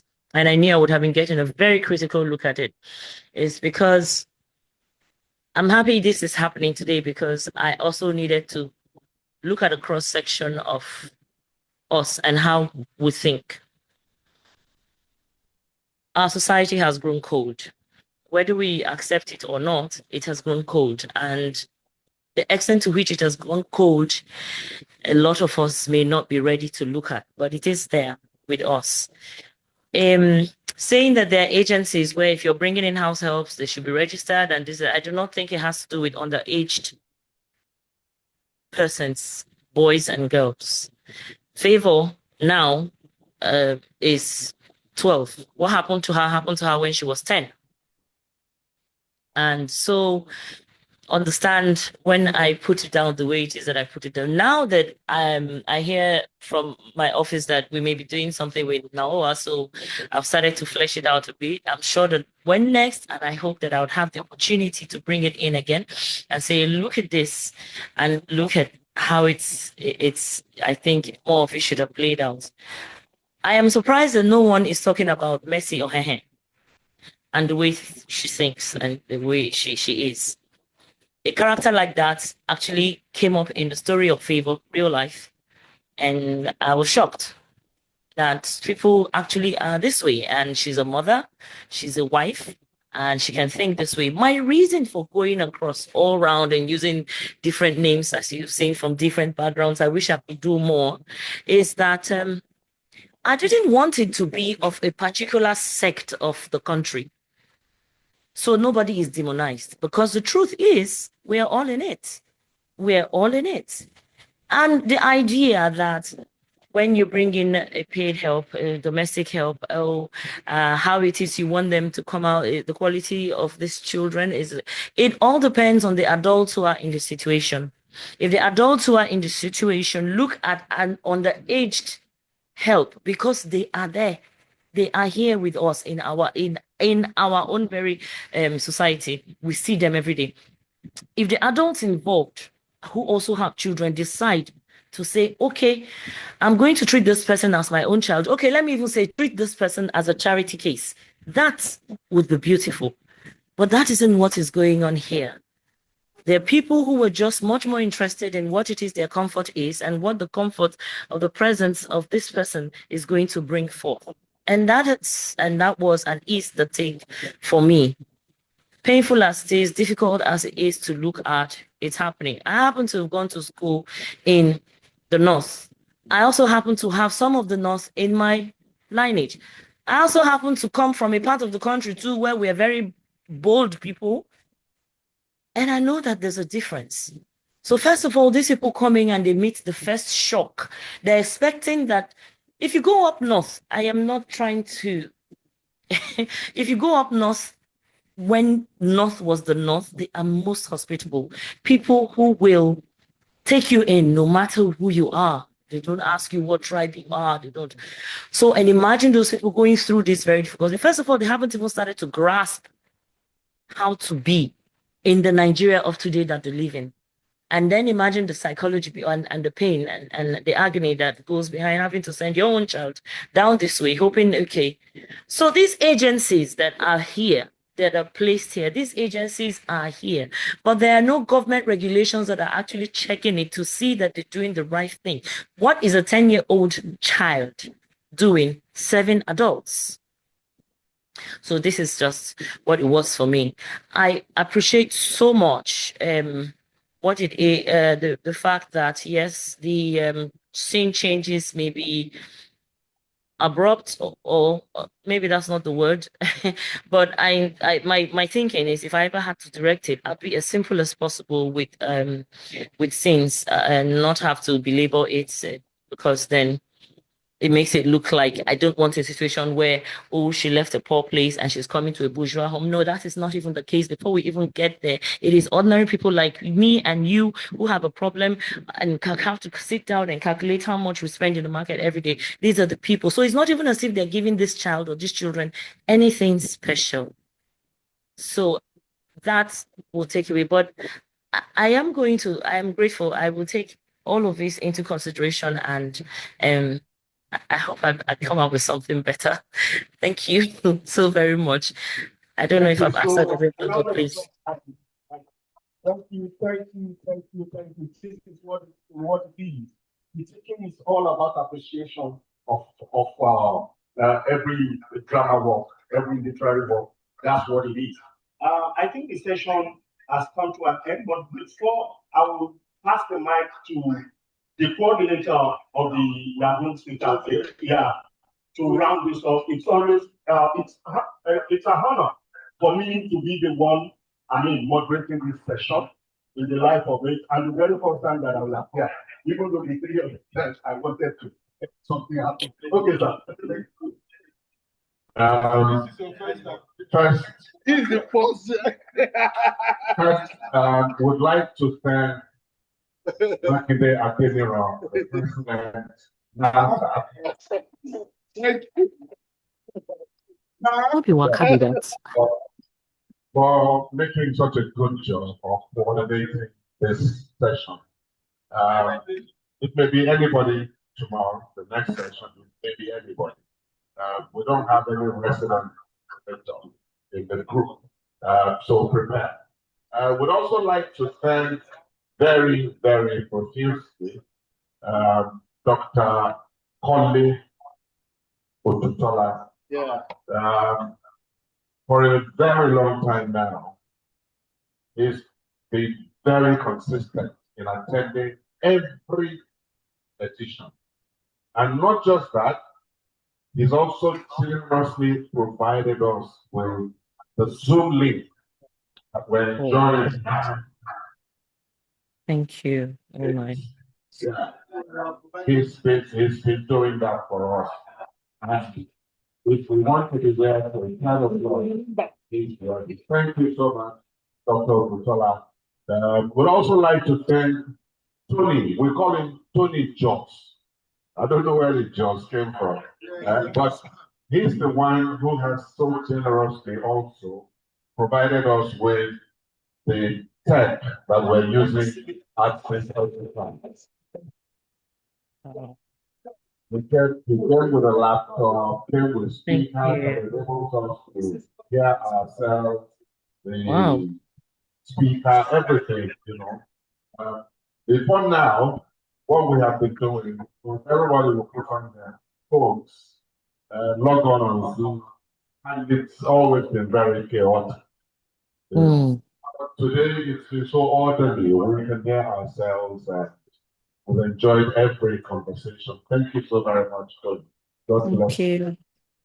And not just that, he has also pledged, and he says, hold me to it, that every edition after this, he will deploy the same tech to our aid. Thank you so very much. Thank you. So the Lagoon side literary SitOut actually started from Lekki. We've had a few editions there.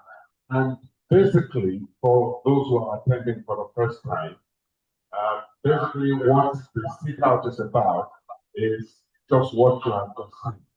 We just gather together, somebody submits the text, and we cover all texts.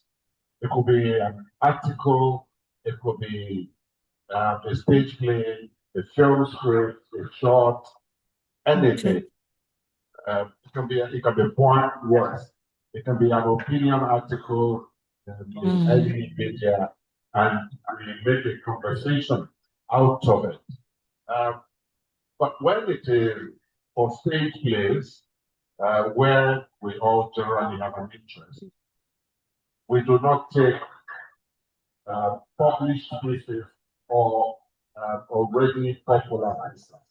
We like to be able to help the author with our conversation like this, so that after these conversations, they can go back and make it better.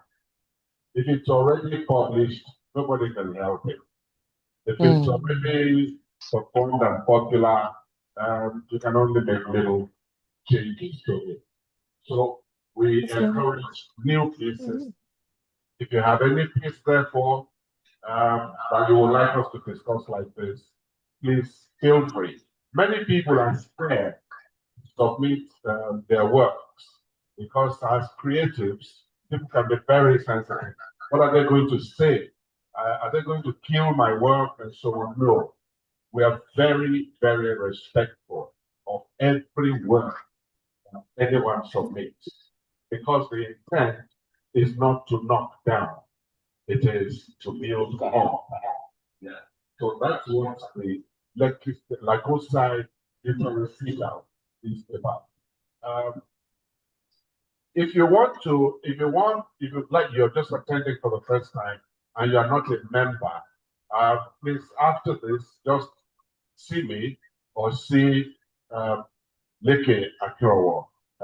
You already heard everything about secret society around it. Yeah.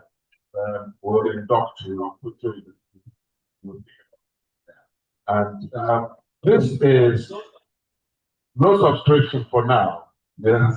Well, yes, that was intentional actually. That was intentional because Dr. Colley, yes, he's having his hands up. Oh, he wants to have the hand up? Yeah. Okay, so we'll come to you shortly, sir. I said for now, that was intentional, it was deliberate because just as we sat here, Francis and I were discussing how do we institutionalize this in ways that it can gather enthusiasm and maybe more patronage beyond just this. It's supposed to be just sitting down. That's why it's a sit out. Just sit down, discuss. Maybe after the conversation, we sit down, have a drink, and everybody says good night. And that's it. That's simple as that. But if we're institutionalizing it, of course, there has to be some kind of structure to it. There has to be some kind of rhythm to the whole thing. And that's it. So if, oh, by the way, I guess many people who are here also came for Tony Akiosho, publisher, our very dear friend and brother, and fellow traveler in the literary world. Yes, we've never missed any. It's his birthday today, and yeah.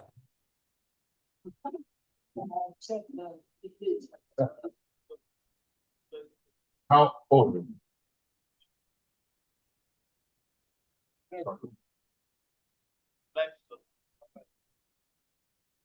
Yeah, Auntie just asked now, how often do we meet? It is once every month. One Sunday every month. That's how often we meet. So it's Toyo's birthday. I don't know if there is anyone who is inspired, moved, pushed, and so on, to lead a happy birthday song for him. And right after that, we'll be welcoming a surprise performance by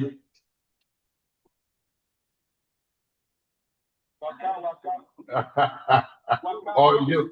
Wakalicious! I miss you the most. They say Waka wants to sing happy birthday. I miss you the most. Thank you. Going.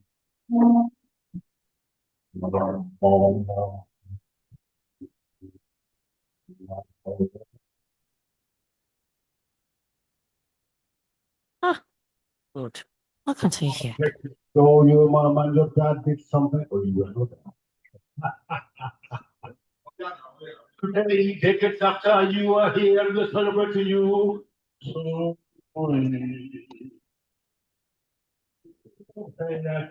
you. Happy birthday to you.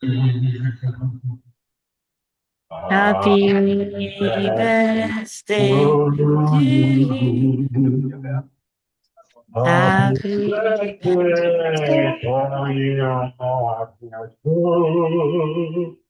Publisher, happy birthday to Yeah.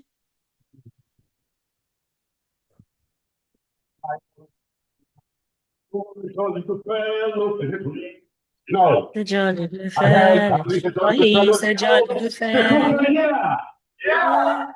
Yeah. You are a jolly good fellow. You are a jolly good fellow.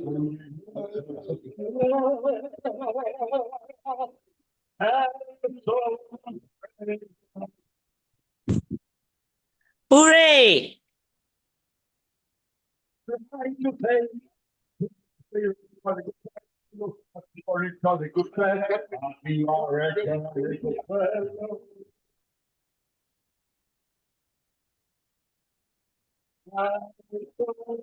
Oh, say all of us.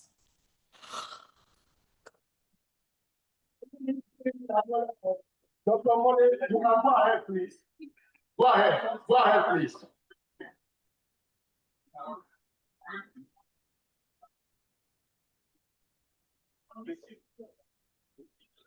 Go ahead.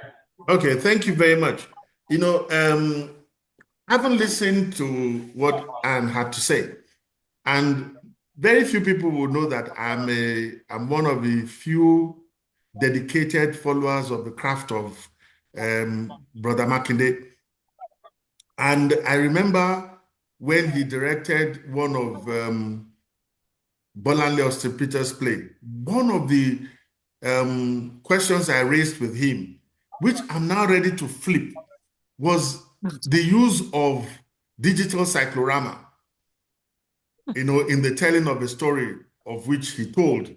I don't know whether he remembers, but it was something that came to my mind, and I was then I thought it was a little bit of a distraction, but he defended himself. And now, turning around how many years after that, to now offer Anne a digital cyclorama that will bridge the story because of the differences of the spaces.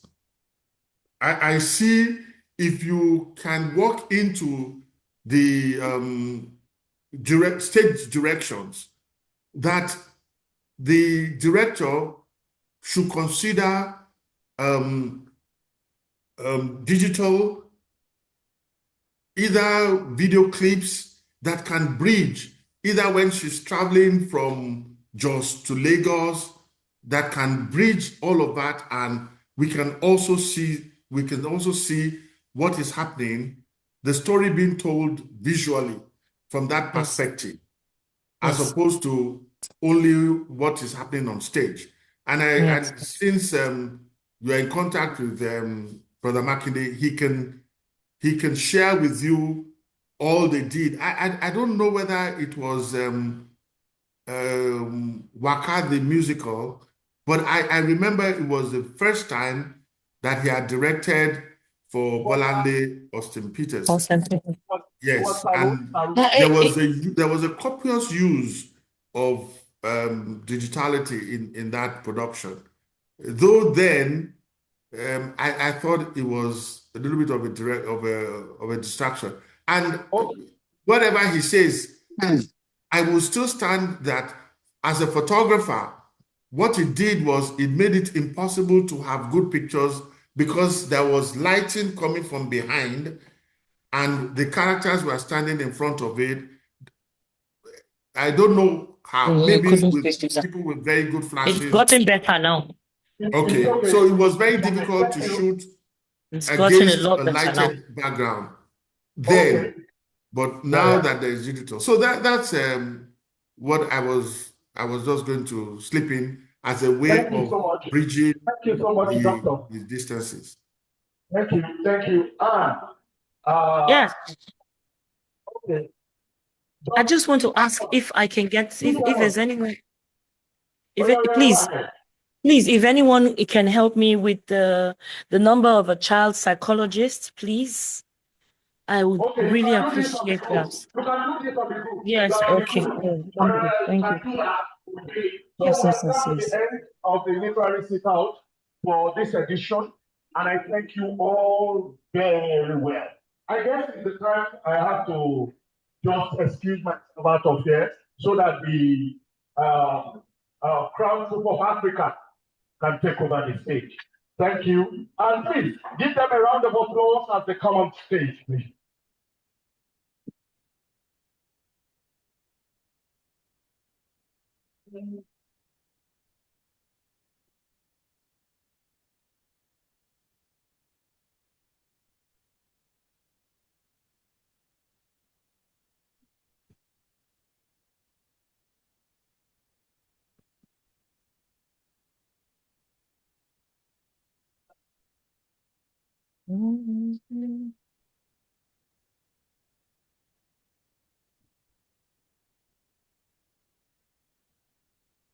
Oops. What did I press?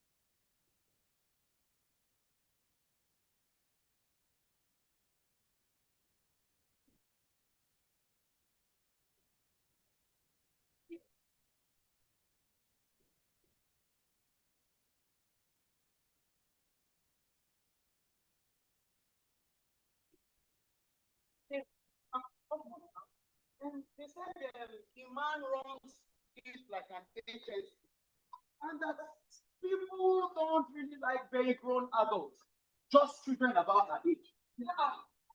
Why? Because they eat little food now, I mean. Yo, what are you talking now? Yeah, I'm scared. I think that people are scared.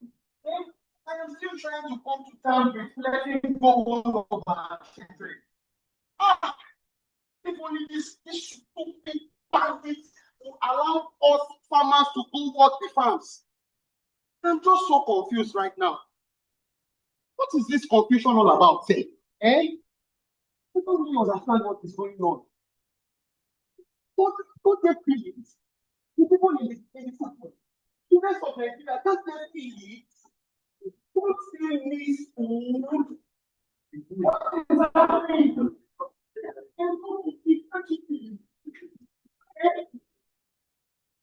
Don't anyone was saying anything or doing anything about it. I mean, anyway, yeah. You remember Madam Galba? Yes. Yes. Just some 3 days ago, he was telling me that the price of food has doubled. Please, let's just make up our mind whether to let people eat or stay.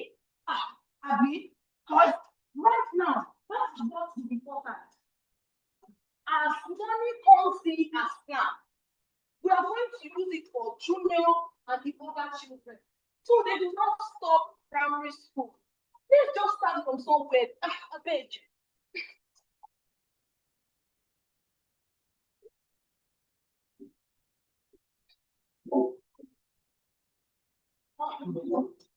These are truly hard times.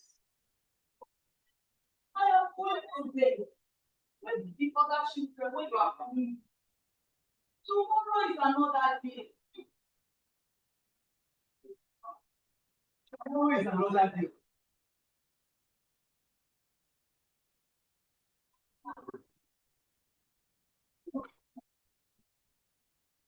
Tomorrow another day.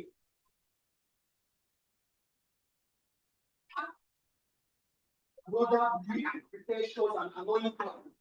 See, the worst thing that can happen to a man before that is raised right now.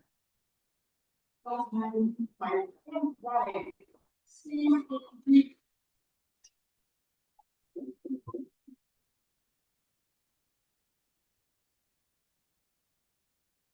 That my family is hungry, and I cannot adequately feed and protect them.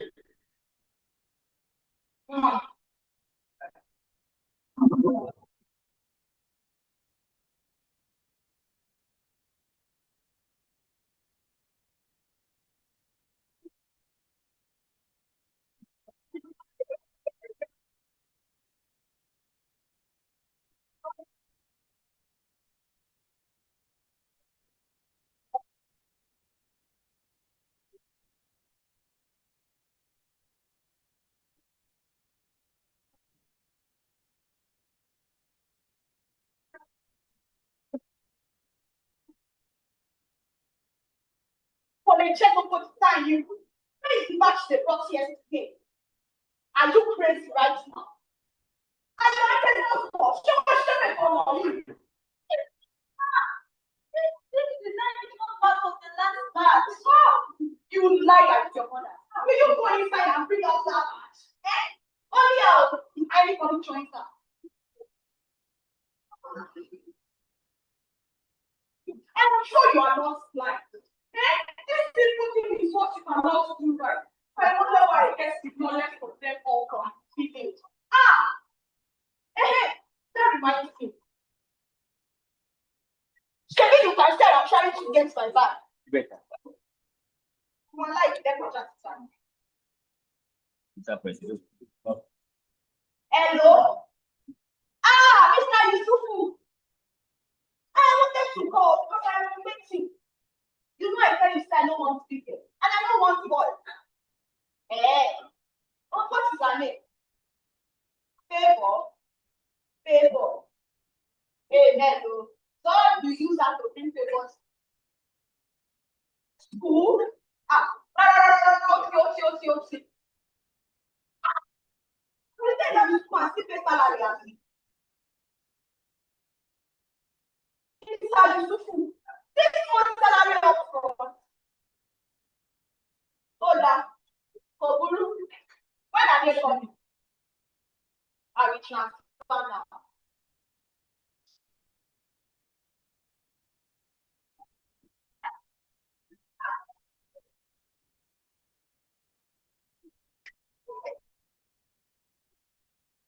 No, it's not here. It's true. But how come? It's not be yesterday now. I cannot read your mind now. What did you just say? No.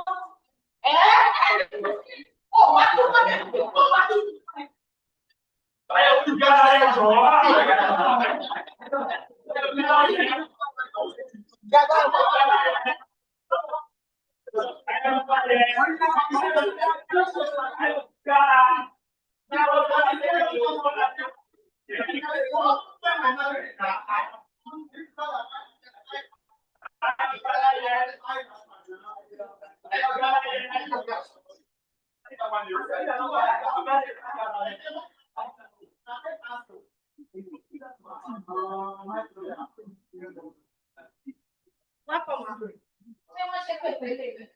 Is it me you are treating like me? Yeah. I am sitting up and you are for me down. Yes? Yes, Mom. Money. Don't you ever call me mommy. I am not Mama. Only Kausara can call me mommy. My sister, sorry, mommy.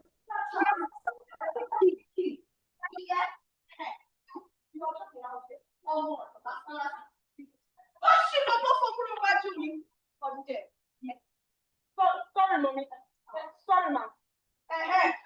How many weeks you come Lagos? How many weeks have you spent? In 2 days, it will be 1 month, ma'am. That's how many weeks? That's 4 weeks, ma'am. You have sense, sir. Yeah. That's very good. Stand up. You will go inside my bedroom and pack all the dirty clothes for washing. Washing toilet this time. Except you don't want to eat food again tonight. I promise you, ma, I'll wash it very well. Yes, Sarah.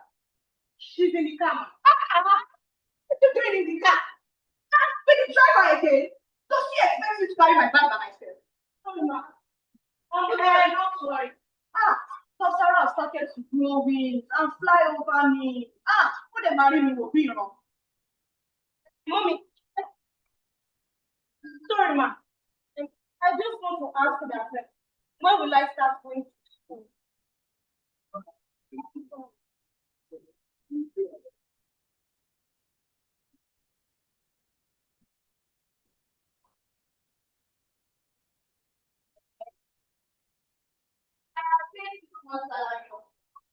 I see that. I put everything over it. That's good. I have to let it out. Check out my video.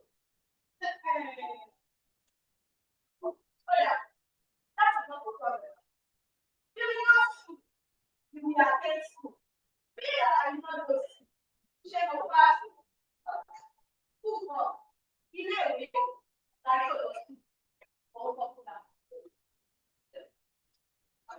Hello?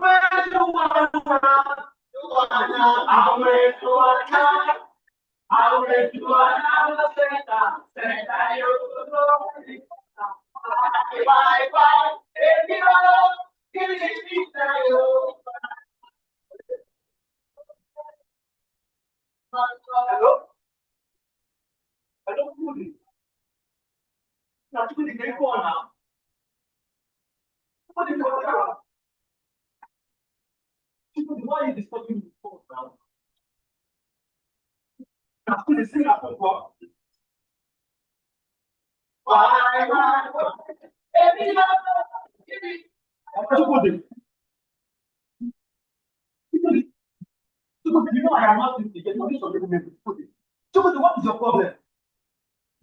Now, Kudi, sing up for what? I will do one. I will.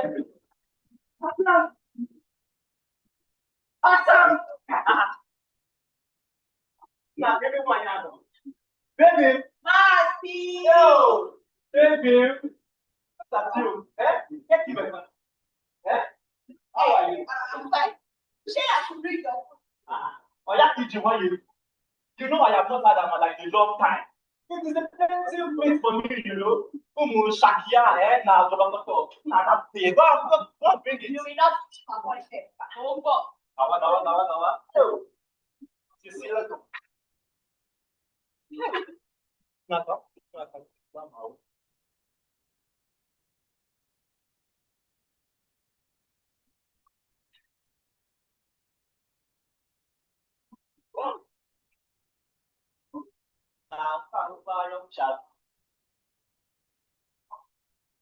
Ew! Thank you.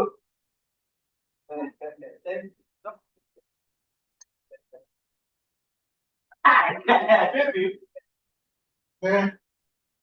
don't you know you are a fine girl? Eh? Come and touch big time. Yeah, no? Eh? Nah, eh? Yeah, you move move. Hell! Marcy. What is coming? What is this one up now? It's coming. You know, they control your phone.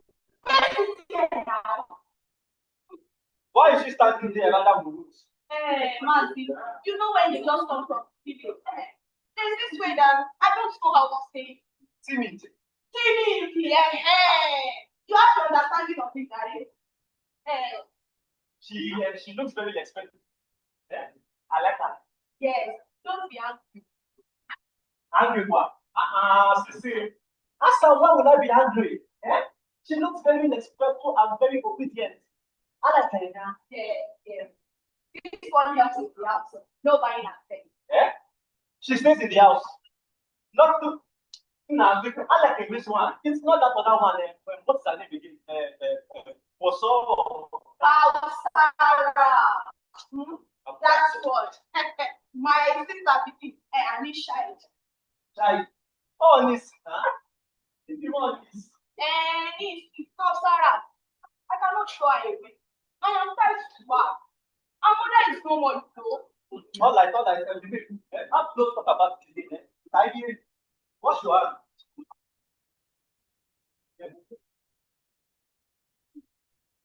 After me, big like you. Yes, Daddy.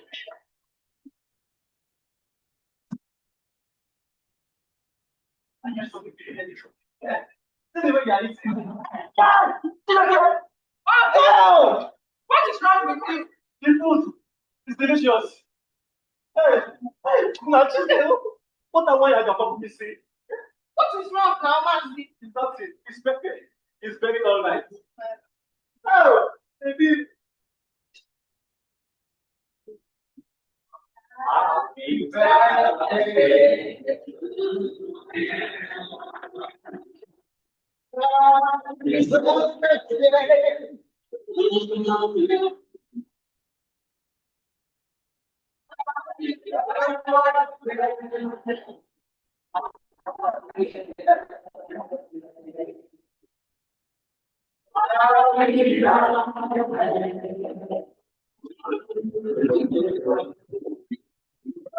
birthday to you.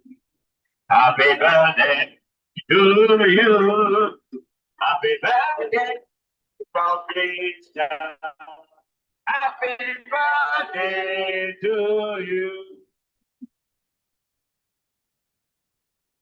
Indeed, for he is a jolly good man. For he is a jolly good man.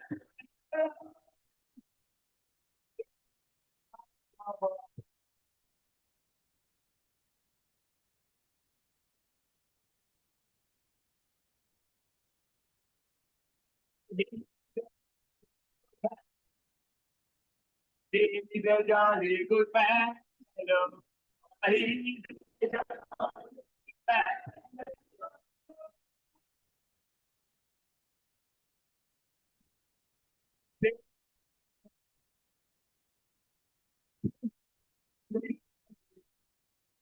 Okay. Hang on. There's another surprise. I'm gone.